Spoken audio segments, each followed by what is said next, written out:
Hello team, welcome to another ATP geopolitics video with myself, Jonathan MS Pearce. I am Jonathan, angry from Hampshire. I released a 1 hour, 10-minute video this morning that was a synopsis of everything that's going on, connecting Iran and Israel to Ukraine to domestic politics in the US. And it was, if you don't mind me saying, I thought it was a really good video. I did that video, I was like, that's everything that you need to know. It was a long video, but it was pretty concise and it was packed and it was great. And I enjoyed doing the video. It felt all connected. And then I did my hits and losses video, 2 hours of recording myself speak, listening to this voice in my head. And none of the videos had sound and I could cry. It's a beautiful day. I want to be in the garden, just chillaxing, having done some videos and just like I've done enough talking. Let's enjoy life. This is enjoying life, I guess. But yeah, so I released a video and was just releasing the second when everyone's like, it's got no sound. Oh, I could cry. Right. Thanks, Karen. I went to bed last night thinking JP was going to have a lot to say this morning. It's nice to know people go to bed thinking of me. So sorry, it had no sound, so much work. Yeah, I've got a lot to say. It is pretty crazy at the moment. So the question is the US going to go to war? It's looking like it. While at the same time, and I've already got angry in my hits and losses video. I've recorded my hits and losses video. I got angry the first time I did it and then thought I can't manufacture that anger again. I can't put it on. It's not performative. And I ended up getting angry again. I was just like, I've just literally got angry again. So I ranted twice, and it was both like completely like authentic ranting because I just got angry again. Like the US has, and when I say the US, of course, I mean the Trump administration, has hung the Ukrainians out to dry in an absolutely major way, and it's getting worse. Like some of the things that are being said, we're going to go through some of that now today again in this video because it's part of the tying it all together. So at the same time, going to war with Israel against Iran is a probability now. It literally is a high probability according to Polymarket.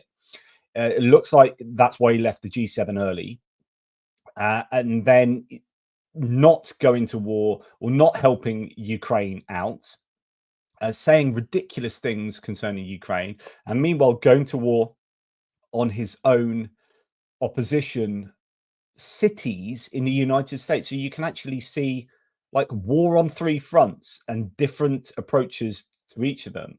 And there is a kind of domestic war taking place where, and we'll come to that at the end, where the rhetoric is very strongly showing that he is declaring war using his own kind of ice forces, if you like, against democratic cities. So all of this is going on, and you're left thinking, I don't want to just be a big anti-Trump channel here where I'm just getting on and whinging about Trump and then that's my video. But he is the leader of the free world. It is with the US that Israel would be able to completely destroy Iran. It is with the US that Ukraine would be able to easily, I mean, I say easily, like in terms of conceptually easily, like it's not a difficult set of things that have to happen. Like we're not reinventing the wheel. You're not inventing some new kind of scenario, some tech or anything. No, you put sanctions on Russia, you give Ukraine the weapons, Russia capitulates. But it's the US that can do that, that can expedite that. It's the US that can lead to Iran completely collapsing, and it is what's going on in the US that's frightening in terms of the growing autocracy domestically there. And this scenario is all about Trump, and it's all about the Trump administration and the Project 2025 people that are forefront of that, that are delivering all these different things.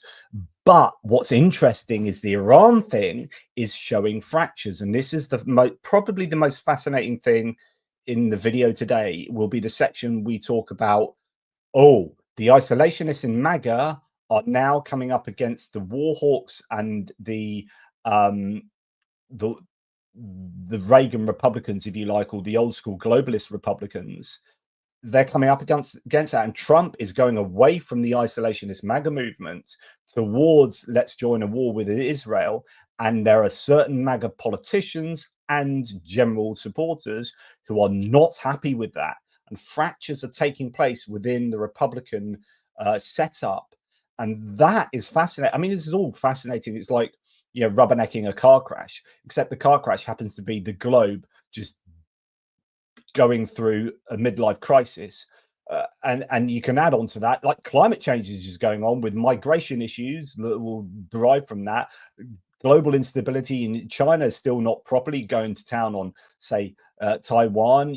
All the other global issues that we have are still there. And we have Ukraine, and we have Iran, and then we have Israel and Iran, but Israel and Gaza. And that's a different thing.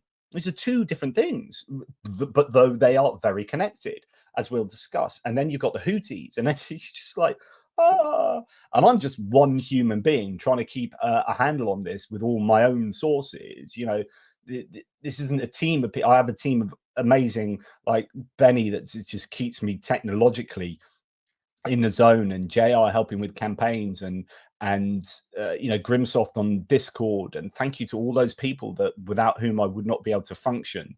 But in terms of like trying to assimilate all this information, like I am just a single human being. So my caveat here is that, yeah, I'm not the oracle. I'm not a geopolitical expert by training, but I'm an autodidact here. Like, this is just what I'm learning on the go and have done over the last 3 years.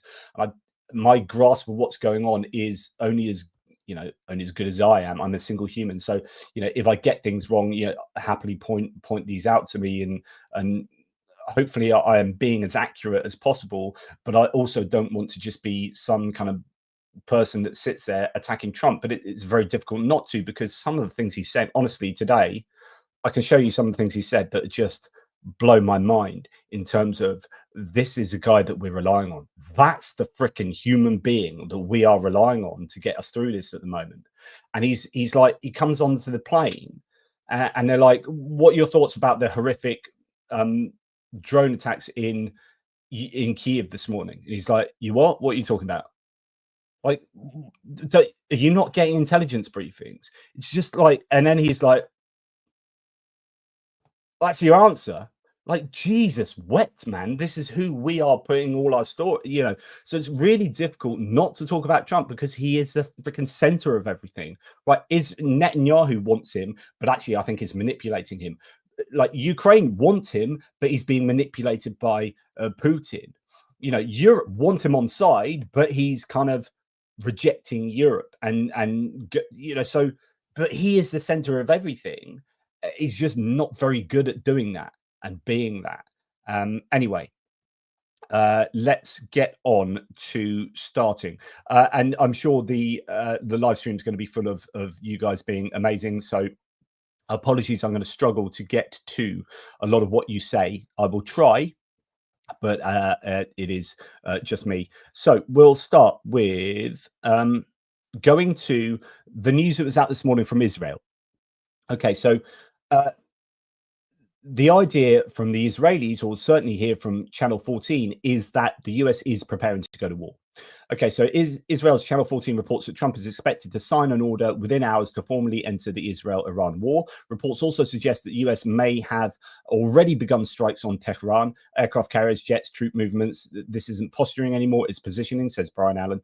Very, very official, they are saying on the channel. And when they say that on live TV, it usually means it's already underway. This may be the moment the US crosses a point of no return. So that is kind of where we're going to start. And Channel 14 here says, you know, the presidential decree very soon for the US to go to war will take place. So that's what they're reporting. Then it was fascinating to hear, and unfortunately you can't hear this on the way I've got it all set up, but the former Israeli defense minister said that the US there is an obligation for the US to take these actions and basically to join the war. He says it in two parts, but essentially he says it's an obligation for the US to join the war and to help Israel and to sort out these issues in the world. So that's interesting that you've got an Israeli former defense minister being so rhetorically forthright in the US's place in joining in the war. And then you've got images of flight, sort of flight radar and whatnot. In fact, this one's slightly better. We've got US aerial refuelers heading towards the Mediterranean from Ramstein.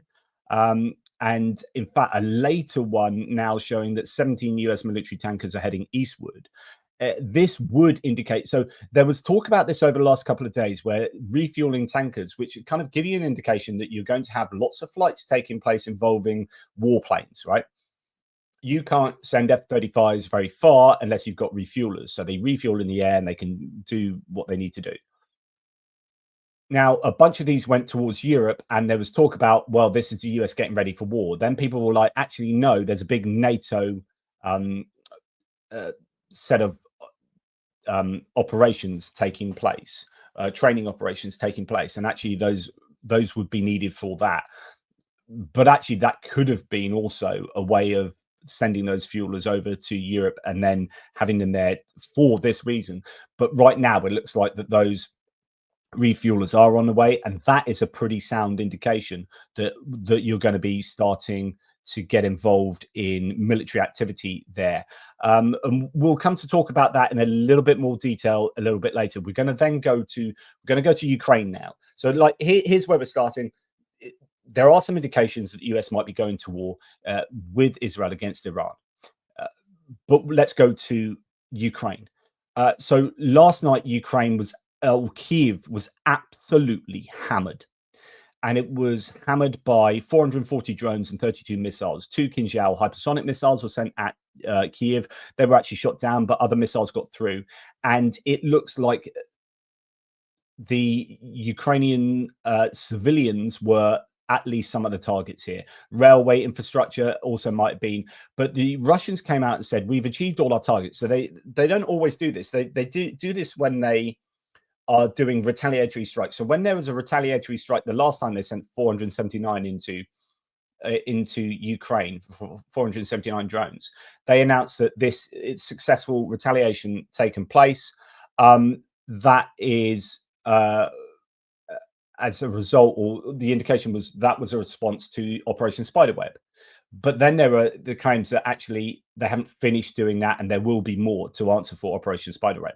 So this could be still part of that, because they released from the Ministry of Foreign Affairs. Oh no, it wasn't the MFA; it's probably the Armed Forces. Released a declaration that we use precision missiles, land, sea, and air, munitions from land, sea, and air, precision missiles, and aerial drones to hit military targets and blah blah blah. And we know 100% that those missiles, were hitting civilian buildings like this. That was a missile that did that. It took out all the floors below down to the basement, and the building collapsed, right? There are 4 to 14 people stuck under that rubble.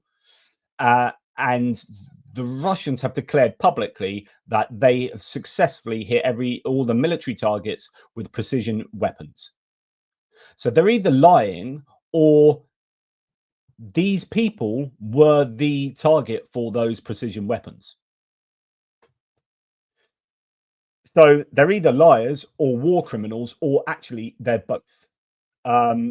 Just really horrific stuff. And this man here is waiting for his child, who is under the rubble, he's going to hope he's still alive, but the chances are going to be pretty slim. It was horrific strikes last night. And here is a cluster munition being, so Vitaly Klitschko lined up a load of clusters that didn't go off and said, Russians are using cluster munitions. This is a capital freaking city, right? Where you've got, sorry, I'm getting angry again, but you've got obviously millions of civilians, and Russia's sending in cluster munitions into Kyiv. Now, if that doesn't change America's view on what Russia is doing and how they aren't freaking interested in peace, then nothing will. Like, this needs to be shoved in front of Trump's face and Stephen Miller's face and said, you've got a kid, Stephen Miller, you love your kid. Would you like a cluster munition landing on his freaking head? No, you wouldn't. What are you doing about this? Because at the moment, you guys are looking like you're mates with Putin, and therefore you are condoning this kind of activity. So, we have a terrible, terrible night of stuff happening. And the reason it happened is because the G7 meeting was taking place. Now, it turns out that Trump left that meeting a day early, and we're going to talk at length about that. But you've got cluster munitions hitting. You've got this residential building having a drone just very slowly fly into that building. That drone is not electronic warfare messed with, as far as I can work out. It looks like that is going. I mean, I guess it might be too difficult to tell, but it's certainly not been intercepted. That is a drone hitting a residential building yet again. Trump told Zelensky to stop striking Russian energy facilities. So why this is also galling is that Kremenchuk was hit the other day, and oil facilities was hit the other day. And the Russians appear to be hitting Ukrainian civilians, Ukrainian energy facilities, Ukrainian military installations, Ukrainian anything. And we now understand that the US has not allowed Ukraine to hit Russia's energy facilities. Everything that Trump and his administration is doing at the moment is to benefit Russia. Like, you can't hit energy facilities. You're not allowed to have weapons given to you from the United States, and we're not selling them to you. So the latest we're hearing is they're not selling, so on and so forth. And we're not putting sanctions on Russia. Meanwhile, Russia can do what the frick they like. Now, Zelensky said, the Russians strike more than 440 drones, 32 missiles, hit not just Kyiv, but 175 drones were sent at Kyiv, and a whole host of missiles, of which a bunch got through. The interception rate was fairly good, but when you have, I think, 404 drones were intercepted or taken down by electronic warfare, which is pretty good. So that's less than 10% got through, but less than 10% of a really big number makes quite a big number. And they did really good job of taking out the missiles as well, but missiles get through when you send that many. Andrei Sybiha, the foreign minister, said Putin is deliberately targeting civilians during the G7 summit, a clear signal of complete contempt for the US and partners, calling for an end to the violence. Russia rejects diplomacy while bombing Kyiv. Totally, absolutely 100%. Meanwhile, Russia apparently are angling for, and this could be something that might happen if Iran does collapse, then they've got an awful lot of Shahed drones and warheads, 260-kilogram warheads, up to that weight for drones. Russia are apparently angling for those Iranian munitions, as you would expect. But it was horrific last night. Just some incredible footage that's heartbreaking of destroyed buildings and all sorts of things getting targeted. And so Serhiy Stenenko here, like, here's a guy that does an incredible fundraising. He's a total legend, saying, and this is where I'm like, I'm really trying not, I'm not trying to have a go at Donald Trump, but lots of people are, right? And it would be weird if I didn't sort of either agree with this or even comment on it. So he's Stenenko, why does the US support Russian terror? This is what the Ukrainians are feeling at the moment. It's like we are experiencing terrible things on a consistent basis. We are losing our best. Our children and our mothers and our fathers are dying. And we can't hit energy infrastructure. We can't buy weapons off the US. The US aren't giving us weapons, and they're not putting sanctions on Russia. There is no punishment on Russia doing this, but there is punishment on the victim here. So it's now confirmed, says Kyiv, decided that the US is blocking Ukraine from striking Russian energy assets, protecting Putin's cash cow. So that's, what I was saying. Zelensky says, I plan to ask President Trump for a defense package Ukraine is ready to buy. Without US support, things would be extremely hard. We rely on past US aid packages, but there's no new deal yet. And he was going to speak to Trump at the G7, where he had a special invite, and then Trump left the G7 early. Now, you could say that there were very serious things that he had to attend to back in the US, and that's what he's saying.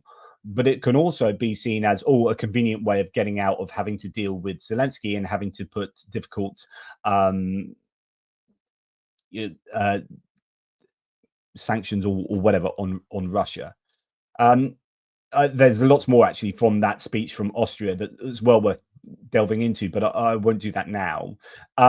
Now, at the same time, this is just out, so I didn't include this in my first video today, but we are now hearing, because Sergei Shoigu, the former defense minister, is now in Pyongyang with Kim Jong-un, and they are now taking 6,000. Some are reporting this as 6,000 troops. Others are going along with what the Russians are saying, which is we are having 5,000 North Korean construction workers will be sent to Russia to restore infrastructure objects destroyed by Kyiv, and 1,000 sappers will also be sent to Russia to demine Russian territory. Now, you can interpret that in whatever way, but North Korea are sending 6,000 people to Russia. Shoigu expressed hope that flights between Russia and North Korea will resume for the first time in 30 years. Of course, these can actually be 6,000 North Korean soldiers, so Anton Gerashenko is saying this as well, that will be sent to the front lines in Russia, and the number can be higher than claimed. So we have North Korea getting deeper involved with Russia, and it seems like there is still no reaction from the main allies of Ukraine. In fact, what I dare say, they're not allies actually anymore, particularly. History will call it what it is, what it was, the great betrayal led by the very nation that once claimed to lead the free world, says this source. So again, lots of people are saying the same sort of things as me here. The US is even refusing to sell air defense systems to Ukraine. This isn't about bringing peace. It's about forcing Ukraine to capitulate to Russia. Negotiations instead of weapons. The US is effectively stopping military aid to Ukraine, says this news piece. And then we have, and this is coming partly from the Daily Telegraph, had an article on this yesterday. Owen Matthews wrote a piece. Lots of reporting on.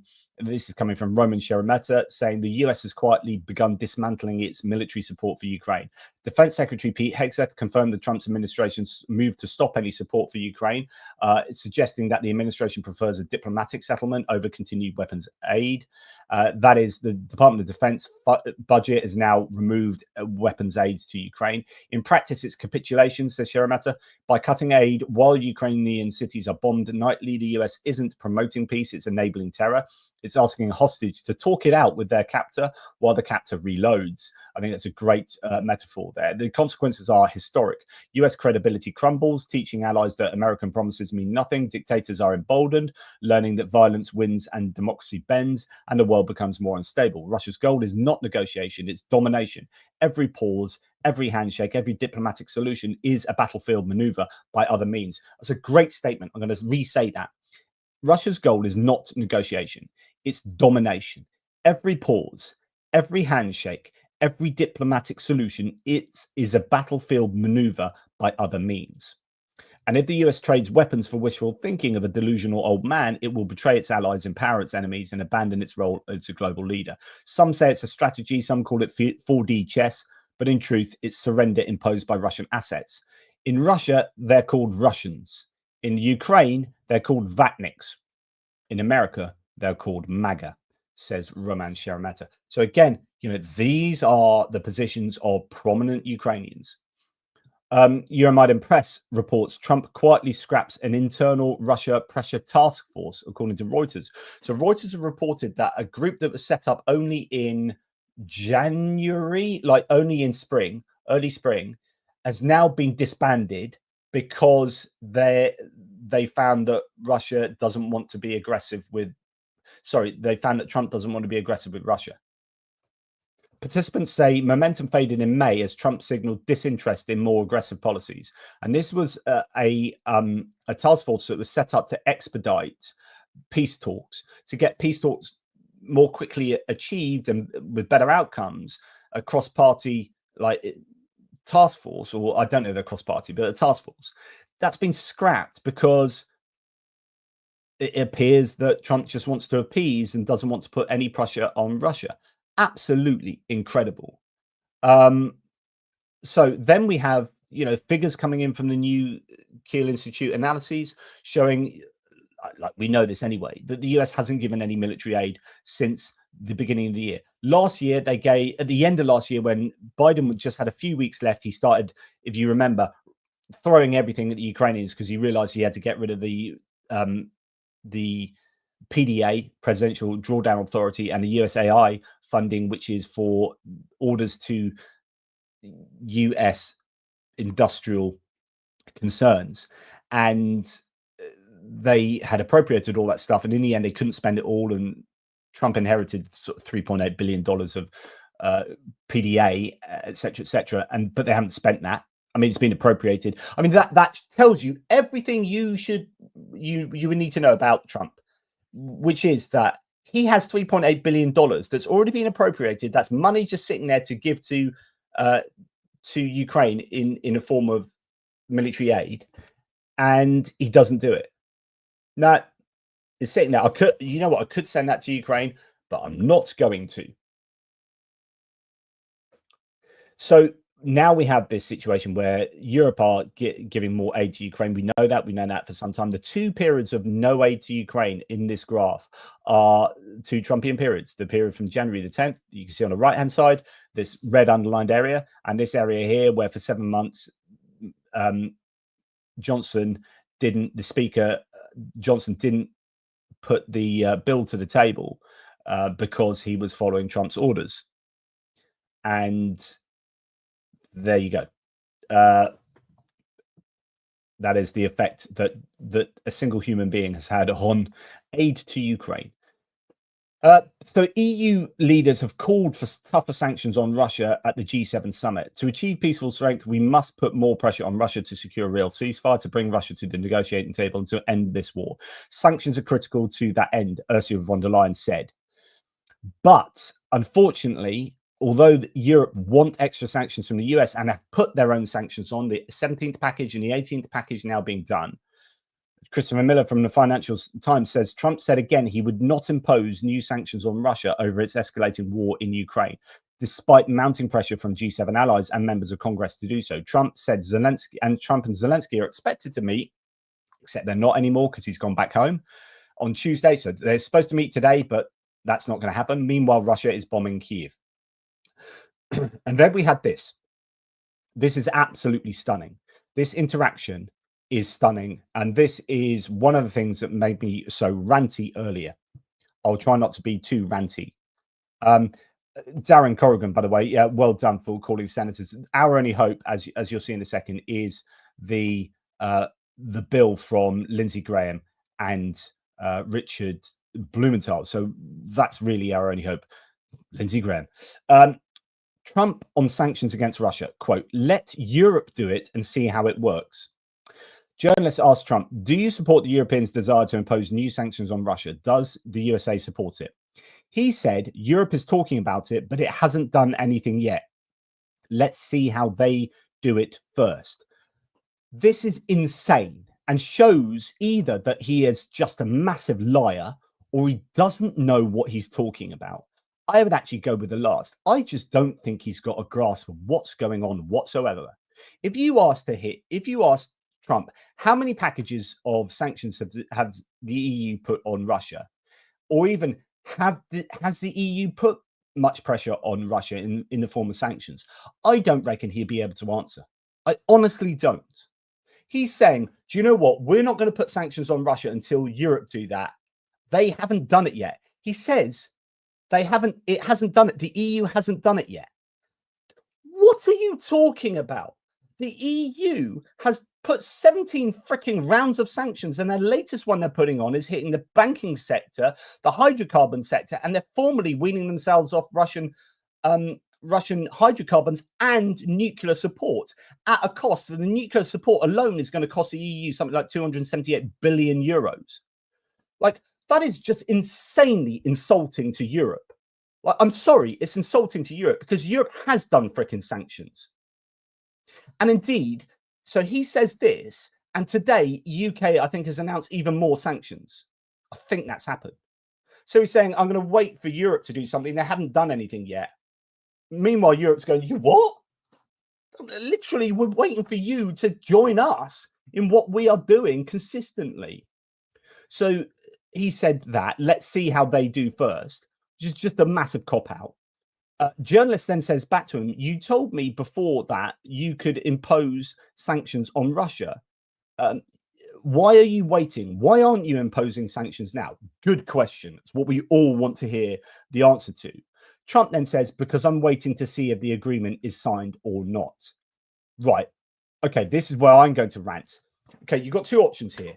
What agreement is he talking about? Is it the minerals agreement? Because that's been signed, done, and then now we hear that the Ukrainians have put into motion tendering for a lithium mine in Kirovograd, right?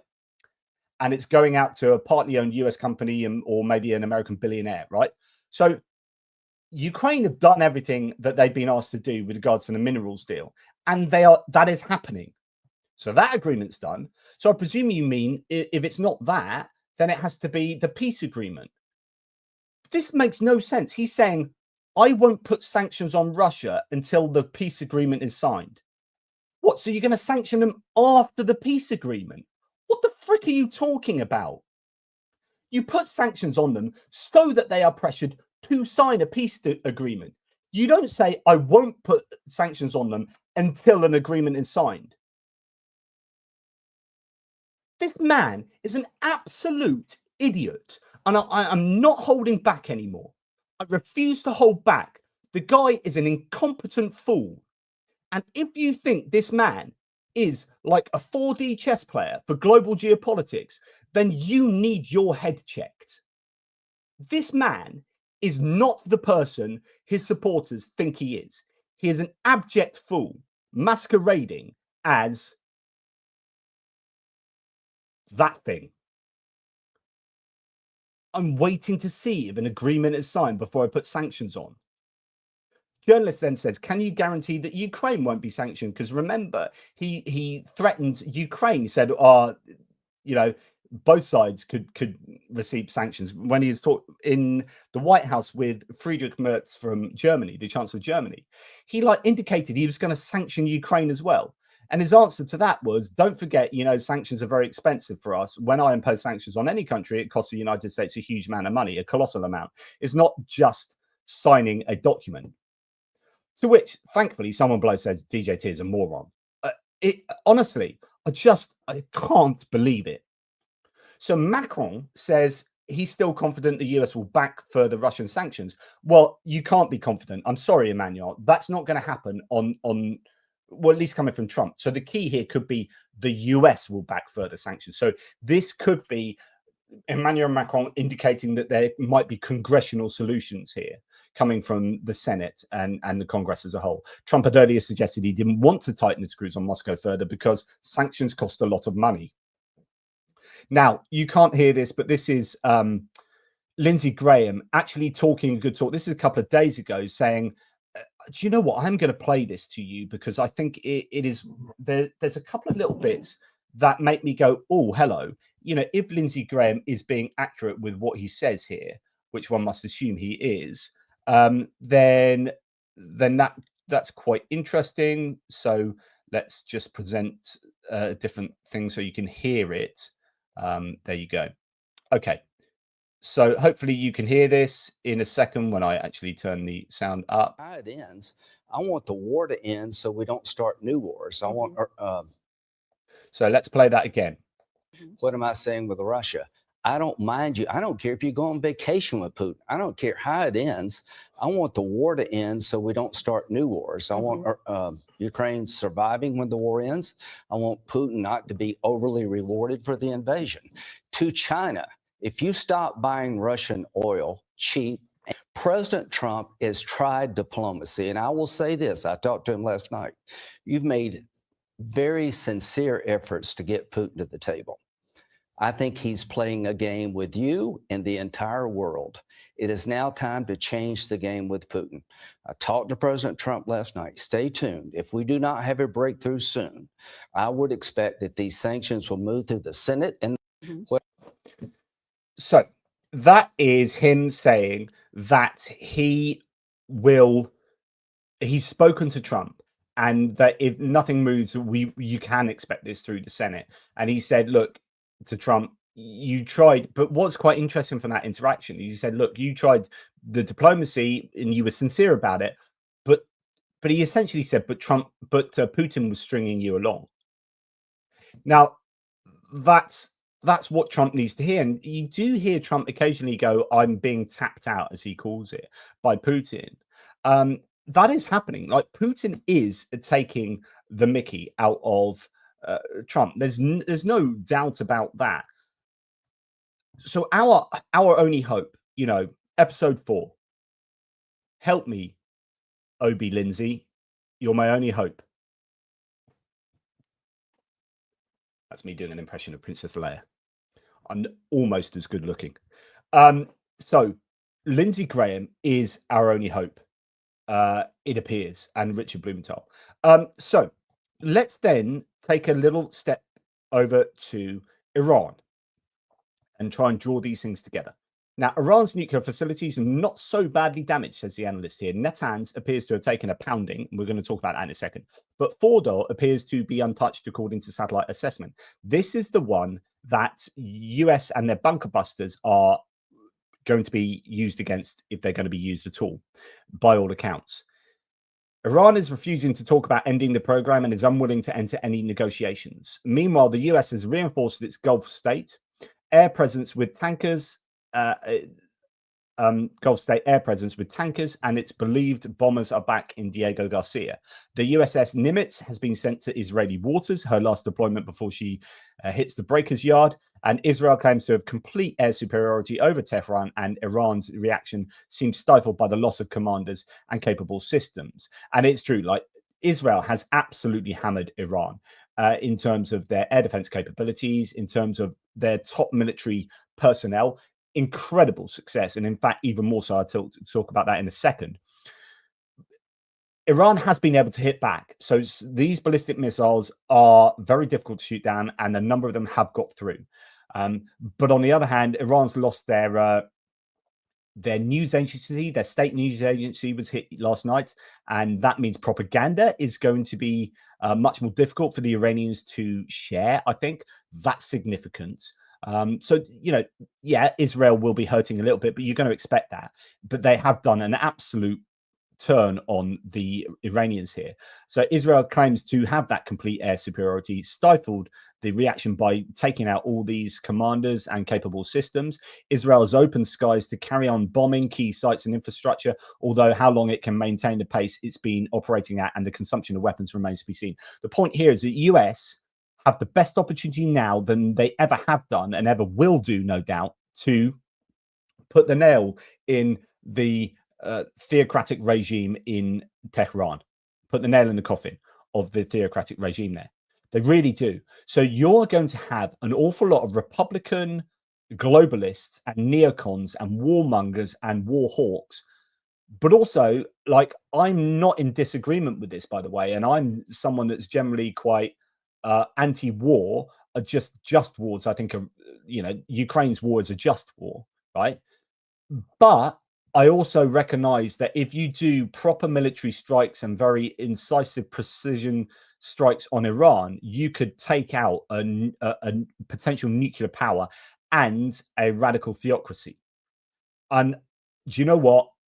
I think that's a good thing. And I can differentiate that from what Iran is doing in Gaza, right? So some of you who are going to be totally pro-Israeli are not going to like me for saying this, no doubt. But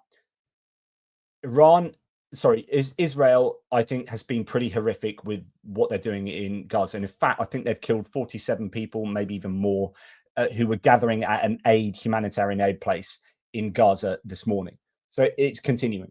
It is horrific what they're doing there. But even James O'Brien on LBC yesterday was saying, we can differentiate two things.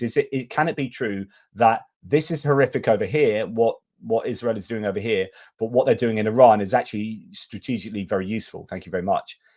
That's how I see it. So I'm in agreement with James O'Brien. If that's what, I didn't watch a video. I just saw the headlines, but it was like, the title was something like, you know, can we hold both of these things in our head? Yeah. Israel's also done a really good job of hammering Hezbollah with the whole pages incident, of blowing up those pages, 3 years in the making, and also precision strikes inside Lebanon. Controversial, but what this did is, and the controversial stuff with Gaza is that they have also, alongside that, taken out much of Hamas. So Hamas, Hezbollah, being taken out means their proxies right next to them, the Iranian proxies, are unable to do what the Iranians want them to do, which means that the Iranians themselves have to do the fighting. Then Israel's gone in and taken out all of these strategic targets in Israel, which means that Iran's left going, we're in a spot of bother. So let's take that idea further on. Now, we're hearing today that Israel's eliminated the new commander-in-chief of the IRGC just 3 days after the previous one was killed. So you've got your top military man's been killed. All of these top military commanders have been killed. You get a new one in to do the job. Promotion for you, mate. You're going to have to learn pretty quickly because we're at war. Oh, he's dead as well. Wow. I mean, we're talking serious capability decapitation here. We also hear, and I'll try and bring this one back up, that there are, so we heard about Natanz being absolutely hammered, certainly from above. We're unsure what's happened underneath the ground. Claims that actually the Ukrainians didn't do much damage to structures underneath. However, there are some claims now that that's not even true, that they could well have done. So first of all, it's very likely, says Michael Weiss, referring to Times of Israel, that likely all the roughly 15,000 centrifuges operating at Iran's biggest uranium enrichment plant at Natanz were badly damaged or destroyed because of the power cut caused by an Israeli strike. The UN nuclear watchdog chief told the BBC on Monday. So that could have been particularly useful. Then we hear that there are signs that the underground part of the Natanz nuclear facility, the largest in Iran, has collapsed, according to a source at Israel Hayom. So it could be that the Israelis have been even more successful in some of those strikes than we had previously thought. Now, this is supposedly footage last night from a prison in Tehran where prisoners were escaping, right? Supposedly footage of prisoners who just escaped or got released from a local prison in Tehran, Iran. If confirmed, it would prove the partial collapse of the Iranian state structures. We saw similar events happening before the fall of Assad in Syria. Exactly, we did. And what the claims were also last night, that you had police forces and I think armed forces driving around. And they were driving around because they didn't want to go back to their barracks because their barracks are getting blown up left, right, and center. There could well be panic going on, and it could well have got to a critical point. Again, this all feeds into the decision from the US whether they join in with Israel and kind of, ride in on the coattails of what Israel has done and claim all the all of the culpability for that. Now, OSINT Defender here says, during an interview earlier today on Merit TV about the ongoing war between Israel and Iran, Israel's ambassador to the US, Yechiel Leiter, stated, we've pulled off a number of surprises. This is super important. If this is true, then watch out. Some details might come out. We've pulled off a number of surprises. When the dust settles, you're going to see some surprises on Thursday night and Friday. So a couple of days' time, we're Tuesday now, Thursday night and Friday, that will make the beeper operation almost seem simple. Wow. So we're already hearing that they did the Spiderweb 2.0 type thing of drones coming out of pre-arranged places and destroying equipment. We know that the beeper thing, the pager thing, was an amazing operation, pretty heinous in many respects. You had these pages not always blowing up in the faces of the people who they were intended for. If you remember, I can't remember, is it 3,000 pages? Anyway, it turns out that Hezbollah had all got the same pages, and those pages had come from the same place, and Israel had managed to get into the supply chain and put explosives in those pages, and then they'd been able to monitor the pages, and so, infiltrate communication. So that's a huge thing. But this had been going on for years, and they still had these pages, and then they're waiting for the right time. And the right time came when they sent off I presume they were triggered. They might have been triggered by heat or something. Anyway, I think they were triggered by heat, and they could trigger the heat by doing something. Anyway, they phoned a number, and you look at your pager, and then it exploded. And it took out loads of Hezbollah people. And that was deemed as a pretty incredible Mossad achievement in terms of, I'm not talking about the morality of it or anything like that, but just in terms of the complexity and the success of carrying out such an operation. But he's saying that's going to look simple. by some of the things you'll find out about on Thursday or Friday. So again, you're thinking, wow, you know, Israel could be in the midst of doing some absolutely, you know, historic stuff here. And then we hear from the Wall Street Journal that Iran is seeking negotiations with the US and Israel, sending messages through Arab mediators calling for a halt to hostilities. Tehran has privately indicated it is willing to resume talks if the US refrains from military intervention. So it could be, I imagine Iran are going to be somewhat on their knees. Certainly, you know, they are going to be hurting big time. There are claims that they aren't willing to do negotiations, but that could be a public thing. And underneath that, they could be like, yep, we're okay with doing negotiations. We've got people escaping from prisons. We've got air defense systems blown up left, right, and center. And the Ayatollah Khamenei is probably, I don't know, in an underground spa somewhere. You know, help us. Now, Trump's then said that he's open to Vladimir Putin serving as a mediator in the Israel-Iran conflict. I mean, this again, I mean, I don't want to go back to ranting again, but like, are you freaking serious, mate? So Putin is mates with Iran. These guys have a formal agreement. In fact, there's a claim that they've done another agreement since then. And he's the guy you're going to go to sort out mediating the Israel-Iran conflict. Absolute muppet. He is ready. He called me about it. We had a long talk about it. We talked about this more than his situation, i.e. the Ukraine-Russia war. This is something I believe is going to get resolved, Trump said to ABC News. I mean, what a joke. Right. So then we get on to the G7 summit. Sorry, this is quite a long one, but there is so much to talk about. Thank you so much for you guys in the chat. Before we get on to the G7 summit, let's just say, let's just see if there are any questions or anything. Thank you, Johnny Nevergod. Really appreciate that. Super, super kind. Thanks, Kevin Forst. Always a pleasure, never a chore. Goose Springsteen, on Iran, I don't think there will ever be a better time for the US. Exactly, Goose. The regime is so materially and institutionally damaged, and a return to diplomacy will be equally unlikely whether the US acts or not. I saw a video this morning of someone setting fire to a billboard of the Ayatollah. You have discontent. You've already got like 50% of the nation plus is, you know, this is an autocratic nation. So dissent is kept under wraps. But you're assuming that at least 50% of the nation would be happy for a regime change. You're absolutely right. So we're going to talk about this in a kind of this last bit here, the pink area up here, which is a MAGA reaction to this. That's where we're going to explore this, because I think it would be sensible for the US to kind of join in there, although that is controversial and does sound war hawky. But I'd imagine if you were deep in the kind of globalist foreign policy mold of like the era of Reagan, this would be exactly what those kind of neocons would want. But I also think it is beneficial for the world to have a secular Iran rather than autocratic Iran. And I'd hope that that's what would come out from that. Thanks, Johnny Christensen. Really appreciate you. Thank you so much, Vadim Orlov, for that gift in membership. Really appreciate that. And then I suppose it's a good time to talk about this. Goose, again, thanks, mate. Did you hear whether Israel sent that air defense to Ukraine? Yes. So it even came out more formally. I've got it in my military aid video, which I'm yet to do. There is a claim from Zelensky. He said formally, I think, that one is there or is getting done up.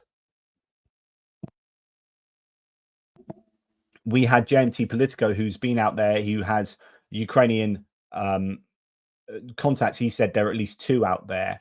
He said there are ones getting done up, so he's expecting more. I think he said, I know of two that are out there and two that are getting refurbed or something like that. So I think the idea is, yes, they are, but there's going to be a lot of OPSEC and a lot of political posturing concerning like what people actually say in public. Mark Galiotti's own podcast, he said that the Patriot transfer was later denied. It was denied. So what happened is that the ambassador to Ukraine, or was it to the US? I think it might have been to Ukraine. Anyway, the Israeli ambassador said, it might even be to the UK, said that there were Patriot systems, plural, that had gone from Israel to Ukraine already. And he said, why is no one talking about that type thing? And then the Israeli, I presume the MOD, came out and formally said that's not true. but it would be kind of weird for the ambassador to say that's true. And it be completely untrue. Like, where's he get? Why is he making that up, or where's he getting that data from? Much more likely that the denial was not true, because Israel, Russia, Israel, US relationships, Israel, Ukraine, they might not want to be seen to be helping Ukraine. This was something that's been long in the making, I think, with the US. So the US has been in support of this back from Biden, because this was, I think, the ball was started rolling on this back mid last year sometime.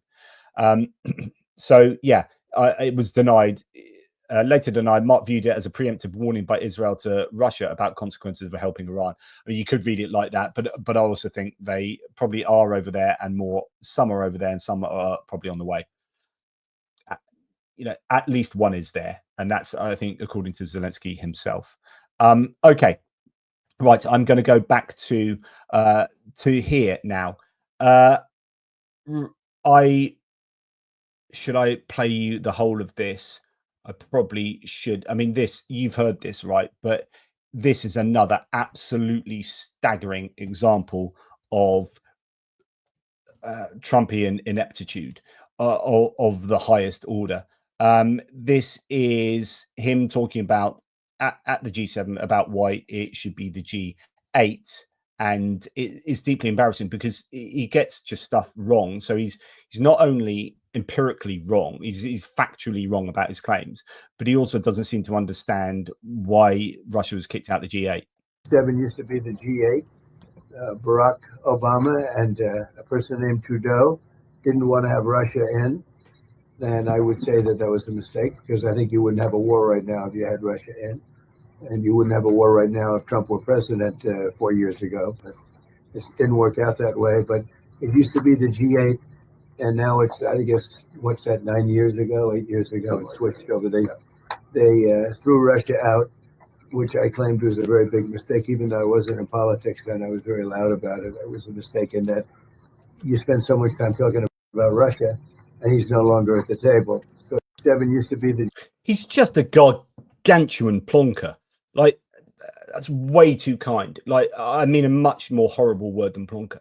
Because, like, he's lying. So it wasn't Trudeau. Trudeau was not he was not the prime minister at the time. That he hates Trudeau so much. He's like, he'll be like, cancer. Cancer. You've heard of cancer, haven't you? That horrible condition where loads of people die. That's Trudeau. That's Trudeau. That was. The dinosaurs dying out. That was Biden. That was. Absolute idiot. So it wasn't Trudeau, it was Stephen Harper, who was a conservative prime minister, very conservative prime minister of Canada, who was the prime minister at the time. So that's wrong. And then why were Russia kicked out of the G8? Because they invaded Ukraine and annexed Crimea. Just absolutely staggering. So, if it wasn't for Russia being kicked out of the G8, then this war never would have started. This war started, and that's why Russia were kicked out of the G8. Like, you literally couldn't be any wronger. They invaded Ukraine, so they got kicked out of the G8. And now you're saying, well, they never would have invaded Ukraine if they'd been in the G8. You're so stupid. Or evil, or both. And to which, like Jay and Kyiv, to this interaction, Jay and Kyiv says Trump really only went to the G7 to represent Putin. And I just can't really disagree. Now, that's such a bad statement that Trump said that Dmitry Peskov, the spokesperson for the Kremlin, has come out and said, of course he's done this. He's like, they're dancing in the freaking Kremlin. Every time Trump speaks, like, Putin is cracking open a champagne. He's like, hey, well done, Trumpy. We agree with President Trump. It was a major mistake to exclude Russia from the G8 format back then. However, our position is well known. Today, the G7 has lost its practical relevance for us, given the shrinking share of G7 countries in the global economy. So it's like, Trump is right, but screw you, G8, G7, G whatever. Gee, for crying out loud, get lost. But you know, if you are the president and you are giving ammunition to the Kremlin every time you open your mouth, don't open your mouth. And maybe, just maybe, just possibly, you'd asphyxiate. We can hope for that. One of my favorite placards the other day was a picture of Trump eating a cheeseburger, and it said, "Cholesterol, do your job." Like, it's like, just thought it's funny. So Trudeau wasn't in office when Russia was kicked out of the G8. A Conservative was, and it was because they just illegally annexed Crimea. Trump is a moron. Yeah, there's a bit of a thread there, isn't there? Okay, so then Trump on we've already talked about that. So Trump on sanctions to Russia, he's just completely avoided putting any pressure on Putin, and then he left the G7 early, and this was being hinted at earlier. So you probably see what I see. I have to be back as soon as I can. He's heard to have said, and then he left the G7 a day early, which meant he skipped a meeting with Zelensky. I think he skipped a meeting with Scheinbaum as well from Mexico, who was there. Who else was he going to have a meeting with? Now, there are some other theories about why he left early, but I think the most prevalent one is that they probably are going to get involved in a war in Iran, or at least they're going to be thinking about it long and hard. Even if they don't, you know, it's worth, I think, him going back for. Now, I have to get us back as soon as I can, Trump said, praising host PM Mark Carney, but calling the situation very important. Marco Rubio, who's he? I've heard of him, Marco Rubio. Isn't he the guy that just goes to meetings and looks really uncomfortable and annoyed and then is ignored for the rest of the time? Oh, yeah, that's it. Yeah. Secretary of State. Yeah, that's it. Anyway, Marco Rubio returned with him. So the White House confirms that Trump will depart a day early to attend to important matters concerning the Middle East. So he left early. Now, the Trump administration had discussed a proposed meeting with Iran next Monday. Netanyahu is trying to pressure Trump to join the war and bomb the Iranian Fordow facility. And so that's what he's really going to go back and talk about. Now, he's requested the National Security Council be prepared in the Situation Room. So that's where he's going to go back to. I assume just make some pretty important decisions. Now, next, the report says Trump left the G7 early and called for Putin's return to the G8, and so on and so forth. I think this just question at the end kind of sums it all up. Is the US turning away from the West, or just a prelude to a new geopolitical deal with dictators in full view of the world? So again, it's not just me having to go at Trump. You know, these are the questions that this news organization is asking. Is Trump just siding with dictators now? And actually, you know, you could argue that, well, no, I won't go down the Netanyahu and Likud and political situation in Israel. Anyway, I will say, and I talked about this the other day in my last Israel-Iran video, which is a really good one. Like, it had a great excerpt from The Rest is Politics with Rory Stewart and Alistair Campbell, where they were saying, Rory Stewart was saying, look, the power of the US is waning. And this is evident by the fact that everything's happening, and because people feel emboldened to make these moves. Like, you can imagine China might do something next, like capitalize on this. But it's very clear that Putin is able to dictate things geopolitically to Trump. So Trump is seen as weak to Putin. And even if you're a massive Trump fan, tell me where Trump has been strong to Putin. Like, give me any, like, if any of you out there, if anyone's still watching this and is a fan of Trump, like, well done, putting up with this much criticism. But tell me, honestly, in the live chat, tell me, what has Trump done that is strong against Russia? Give me one example, because I can give you those examples when he's been strong against Ukraine. But tell me one thing he's done that's been really hard to Russia. I think he used some capitals in one tweet once, one Truth Social post about Putin.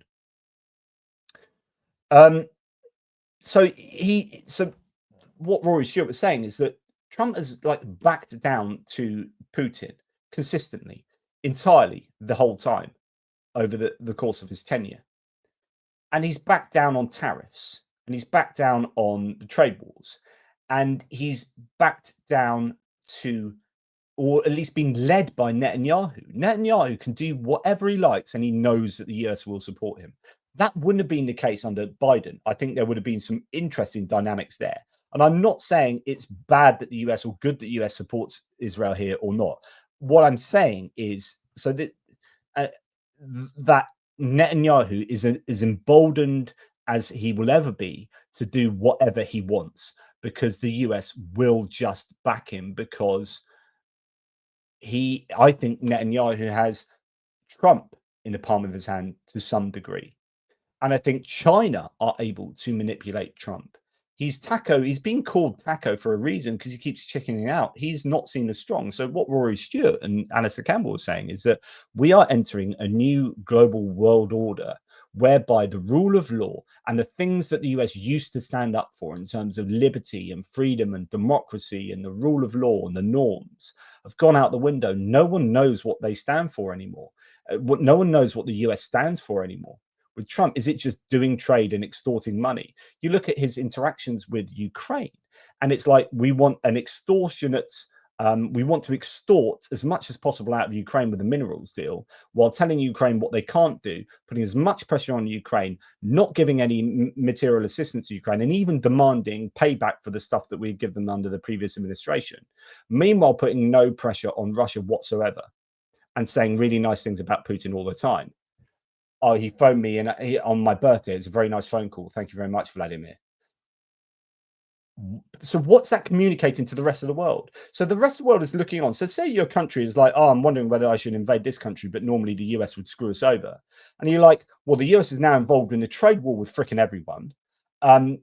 Most people around the world just have a disdainful view of, like, statistically, if you look at the PR for the US at the moment, is tanking.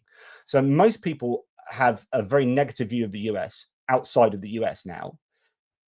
Trade wars with everyone, tariffs with everyone, complete chaos in Ukraine where they are punishing the victim and backing the dictator.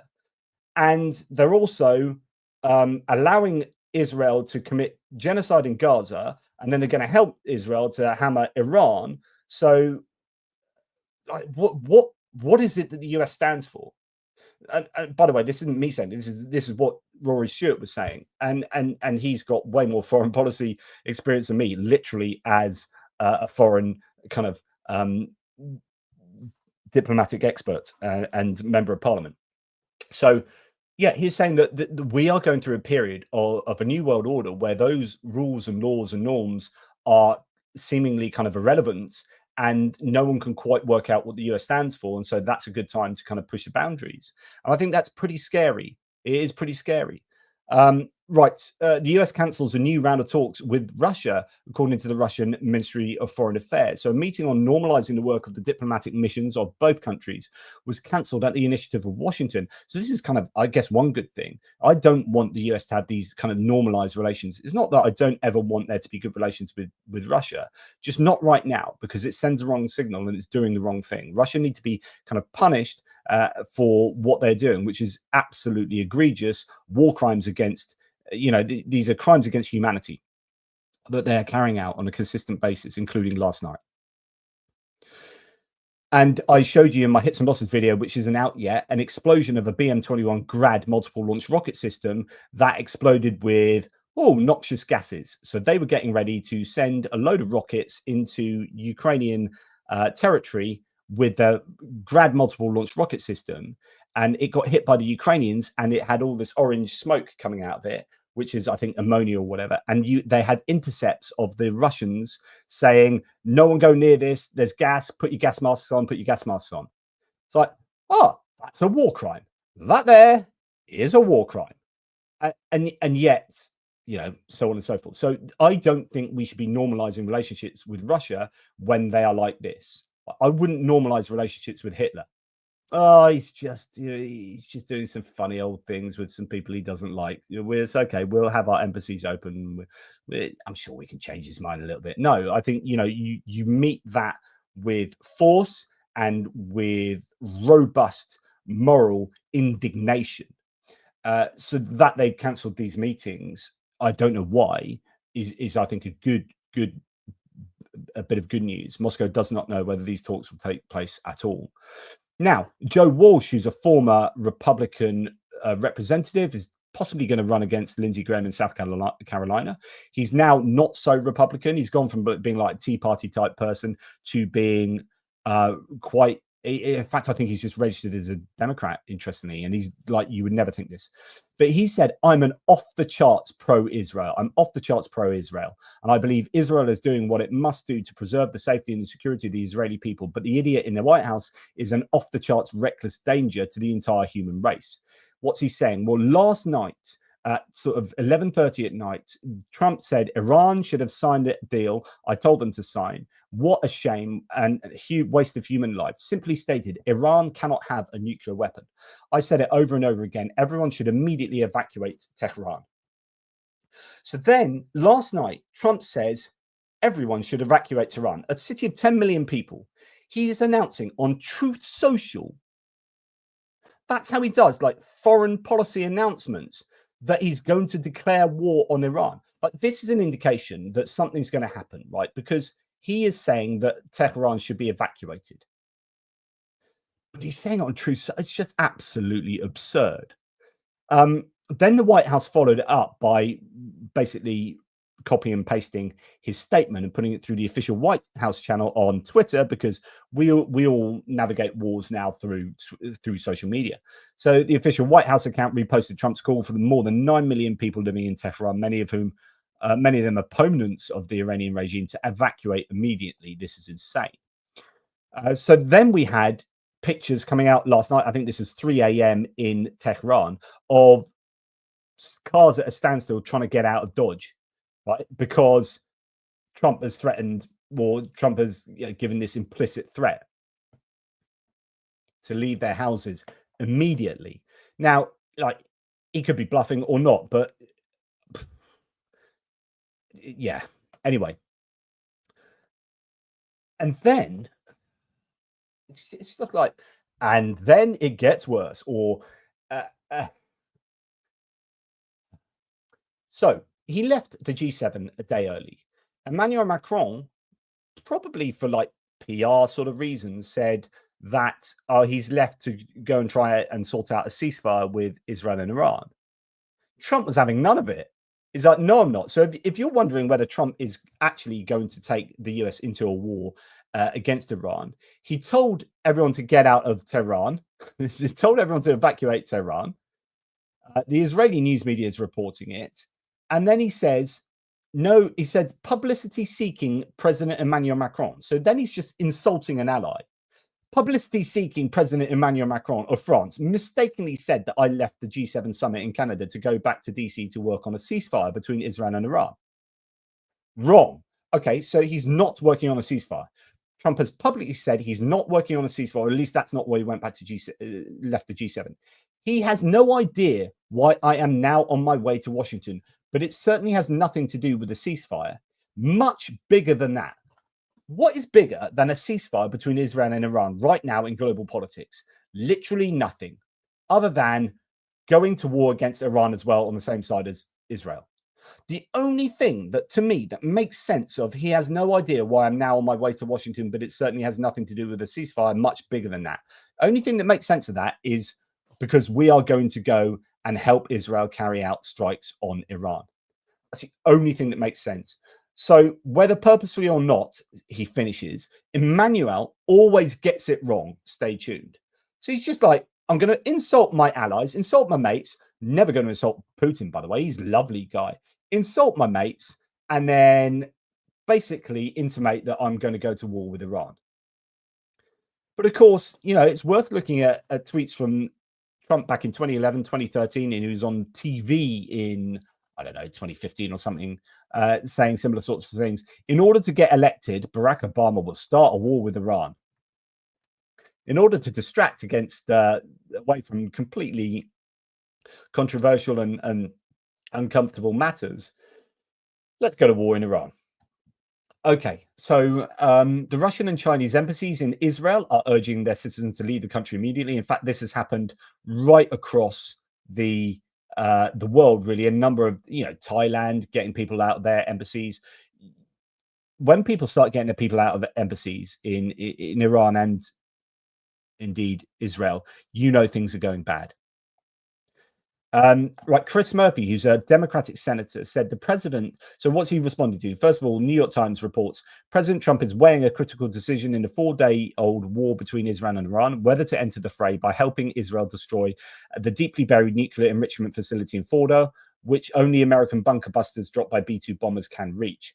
To which Senator Chris Murphy correctly says, the president does not have the authority to make this decision. There is no imminent threat to America from Iran. He cannot take this action without congressional authorization.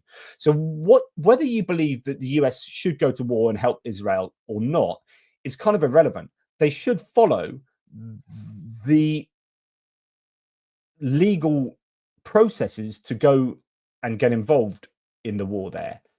To have Trump unilaterally decide to take the US to war is the action of a dictator. Now, I actually think the US should join Israel here. I think there's no better time on earth to do this.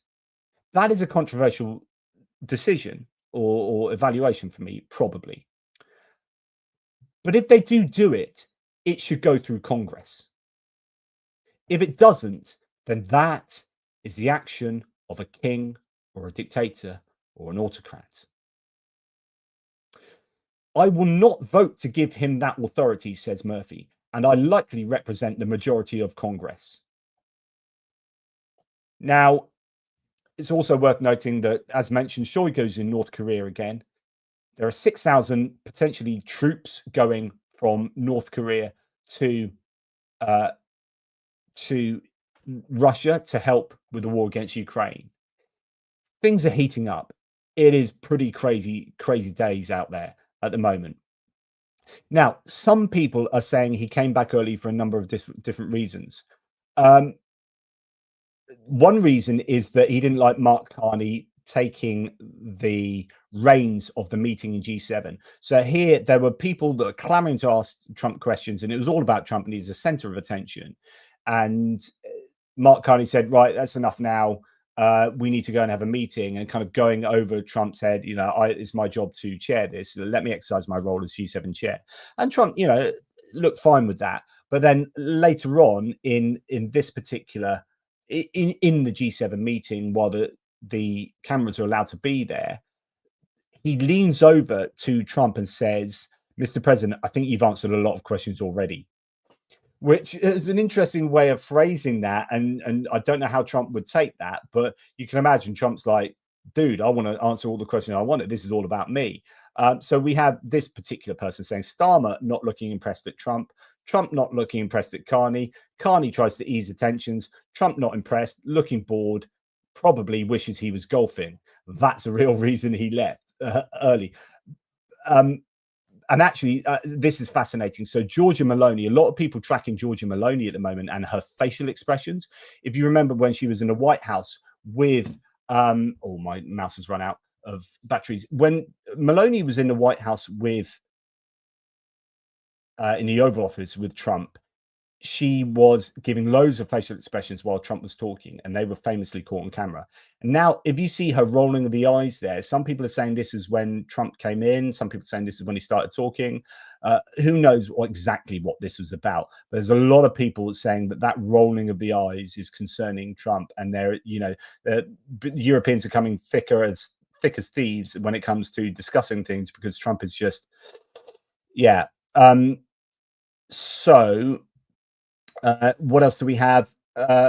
Yeah, and there is this division between the Americans and the Europeans, or the Americans and the G7. Actually, it's not Europeans, because Canada, other nations there. So Trump refuses to join G7 leaders in calling for de-escalation between Israel and Iran. So again, if you don't think that Trump is, if you don't think Trump's going to war, it's rather interesting that when the G7 tried to get a de-escalatory statement out about the conflict between Israel and Iran, Trump refused to sign it. European heads of state were caught huddling in quiet corners, side-eyeing the one man on earth who thinks global war is good optics for a birthday week.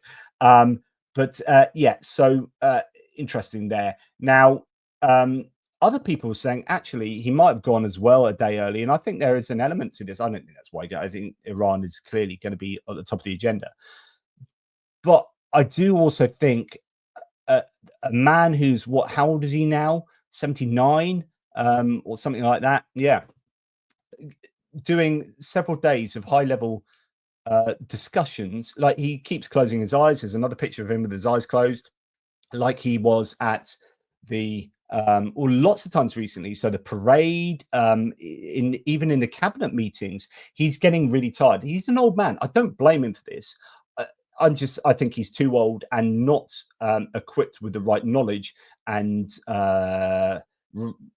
wherewithal, really, to be the president of the United States. So imagine this guy sitting in all these quite highfalutin G7 meetings where people are talking quite technically about stuff that he probably doesn't know enough about. So if you are not receiving intelligence briefings, so he's received, the last call was 14 at the same time that Biden had received 90, right? So he's received like a seventh of what Biden has received, or something like that. So he's not receiving intelligence briefings. He doesn't read. So where does he get his knowledge? So he just has a real veneer knowledge of what people around him tell him, right?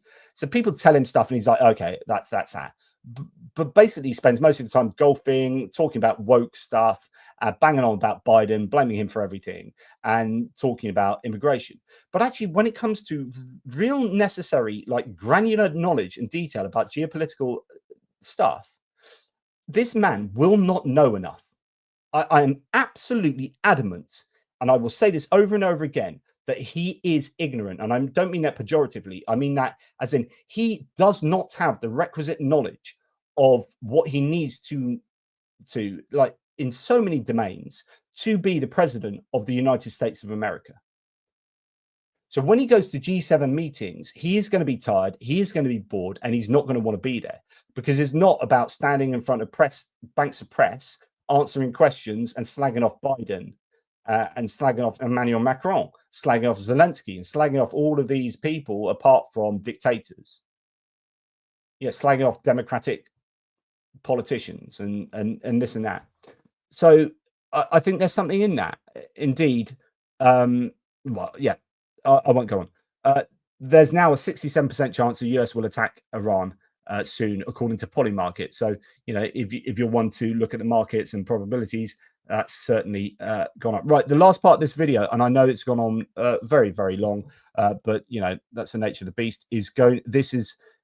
None of that, of course, was interesting at all. This is the interesting part.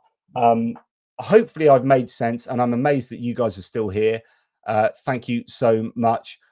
Tulsi Gabbard, we're going to come on to that. So someone has just said this. Yeah, we're going to come on to this. Did you cover Trump dissing the opinion of Tulsi Gabbard, Iran's nuclear timetable? I think I've got that coming up, and if I don't, I'm going to have to search it, but I'm fairly sure it's in here. This is where it gets funky, because that's belittling the seriousness of what's going on. There is already a very fascinating political landscape in the United States in terms of what the Republican Party is these days. So you have some leftover. In fact, there's probably a lot of senators and quite a few representatives who sit in the mold of being old school Republicans, Reagan Republicans, maybe even Newt Gingrich, kind of maybe some libertarian, some neocons, so on and so forth. But there's been this move that's been taking over the Republican Party, which is this populist move that is MAGA. So MAGA republicanism is a new form of republicanism that's very different from the old form of republicanism. And the MAGA republicanism, and we've seen that from what Trump has been saying and how he's been campaigning, has been isolationist, anti-globalist, remove ourselves from alliances, remove ourselves from being the center of the world and getting involved in all these places, foreign wars. So anti-neocon, anti-globalist. That's the new MAGA republicanism. And of course, the Republican Party has both of these elements within it. And what Trump appears to be wanting to do is to, if he goes to war against Iran with Israel, this will be against what MAGA voted him in to be. This is completely not isolationist. This is old school neocon globalist.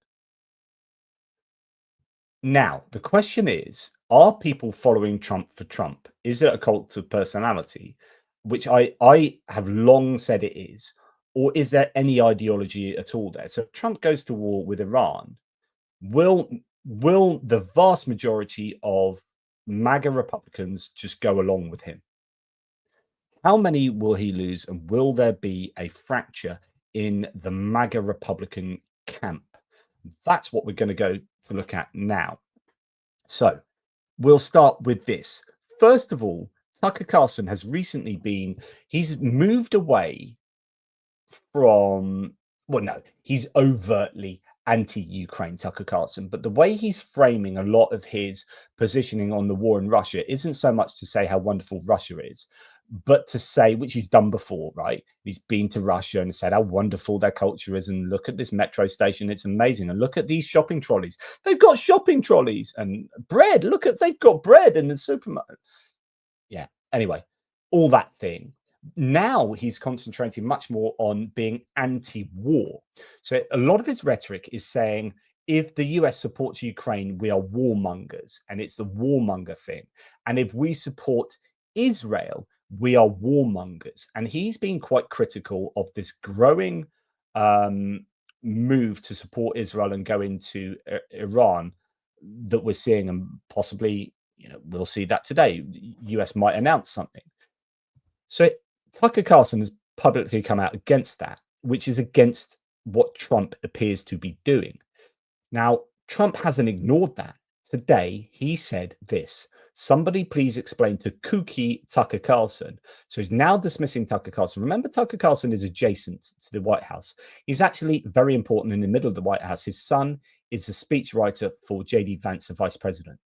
So there is a big, and this may signify a difference in opinion between J.D. Vance and the president. So sorry that I don't know if you can hear that. You probably can't. So sorry, I had my son trying to call me on WhatsApp. So what I'm going to say is that I think there might be an ideological division inside the White House at the moment. But Trump is, if he goes to help Israel, is going to be differentiating himself from people like Vance and people like Tucker Carlson. So the fact he said Iran, all caps, Iran cannot have a nuclear weapon, means that he is very publicly now positioning himself against Tucker Carlson, and I find that fascinating. I'm live now. Just saying that to my son. He probably wants some money on his card or something. Right. So Tucker Carlson. Well, first of all, we're going to go to Prune, who has an interesting Prune 60, really interesting thread here. I have no idea what's going on right now in the US or what is going on with Trump leaving the G7. But I will say, what I will say is interesting is watching how things are going with Trump and some of the supporters, which I would describe as fringe in terms of politics. Now, I would disagree with that. These aren't fringe. Tucker Carlson is not fringe. You could argue he used to be, but I would argue that kind of ideology is the center of the White House now. What we are seeing is actually a fracturing, potentially. The question is, how serious is this going to be? Now, first of all, we have the kooky Tucker Carlson Truth Social post from Trump there. And then we have Marjorie Taylor Greene. So Marjorie Taylor Greene is total MAGA, right? And I would have thought total Trump cultist. But this is where it gets interesting. Marjorie Taylor Greene, pray for our troops, pray for the innocent people in Israel and Iran, pray that we aren't attacked on our homeland after our border was open for 4 years and millions of people and millions of gotaways came in. War has bad consequences. This is a key. We voted for America first. Now, two things happening here. She's saying, one, we voted for something that isn't what's happening at the moment. We voted for America first, which isn't going to war. War has bad consequences. So on the one hand, she is saying we voted for America first, and she's putting ideology above Trump. And on the other hand, she's backing a kind of Tucker Carlson approach rather than backing Trump. So if you lose Marjorie Taylor Greene, then I think that's pretty indicative.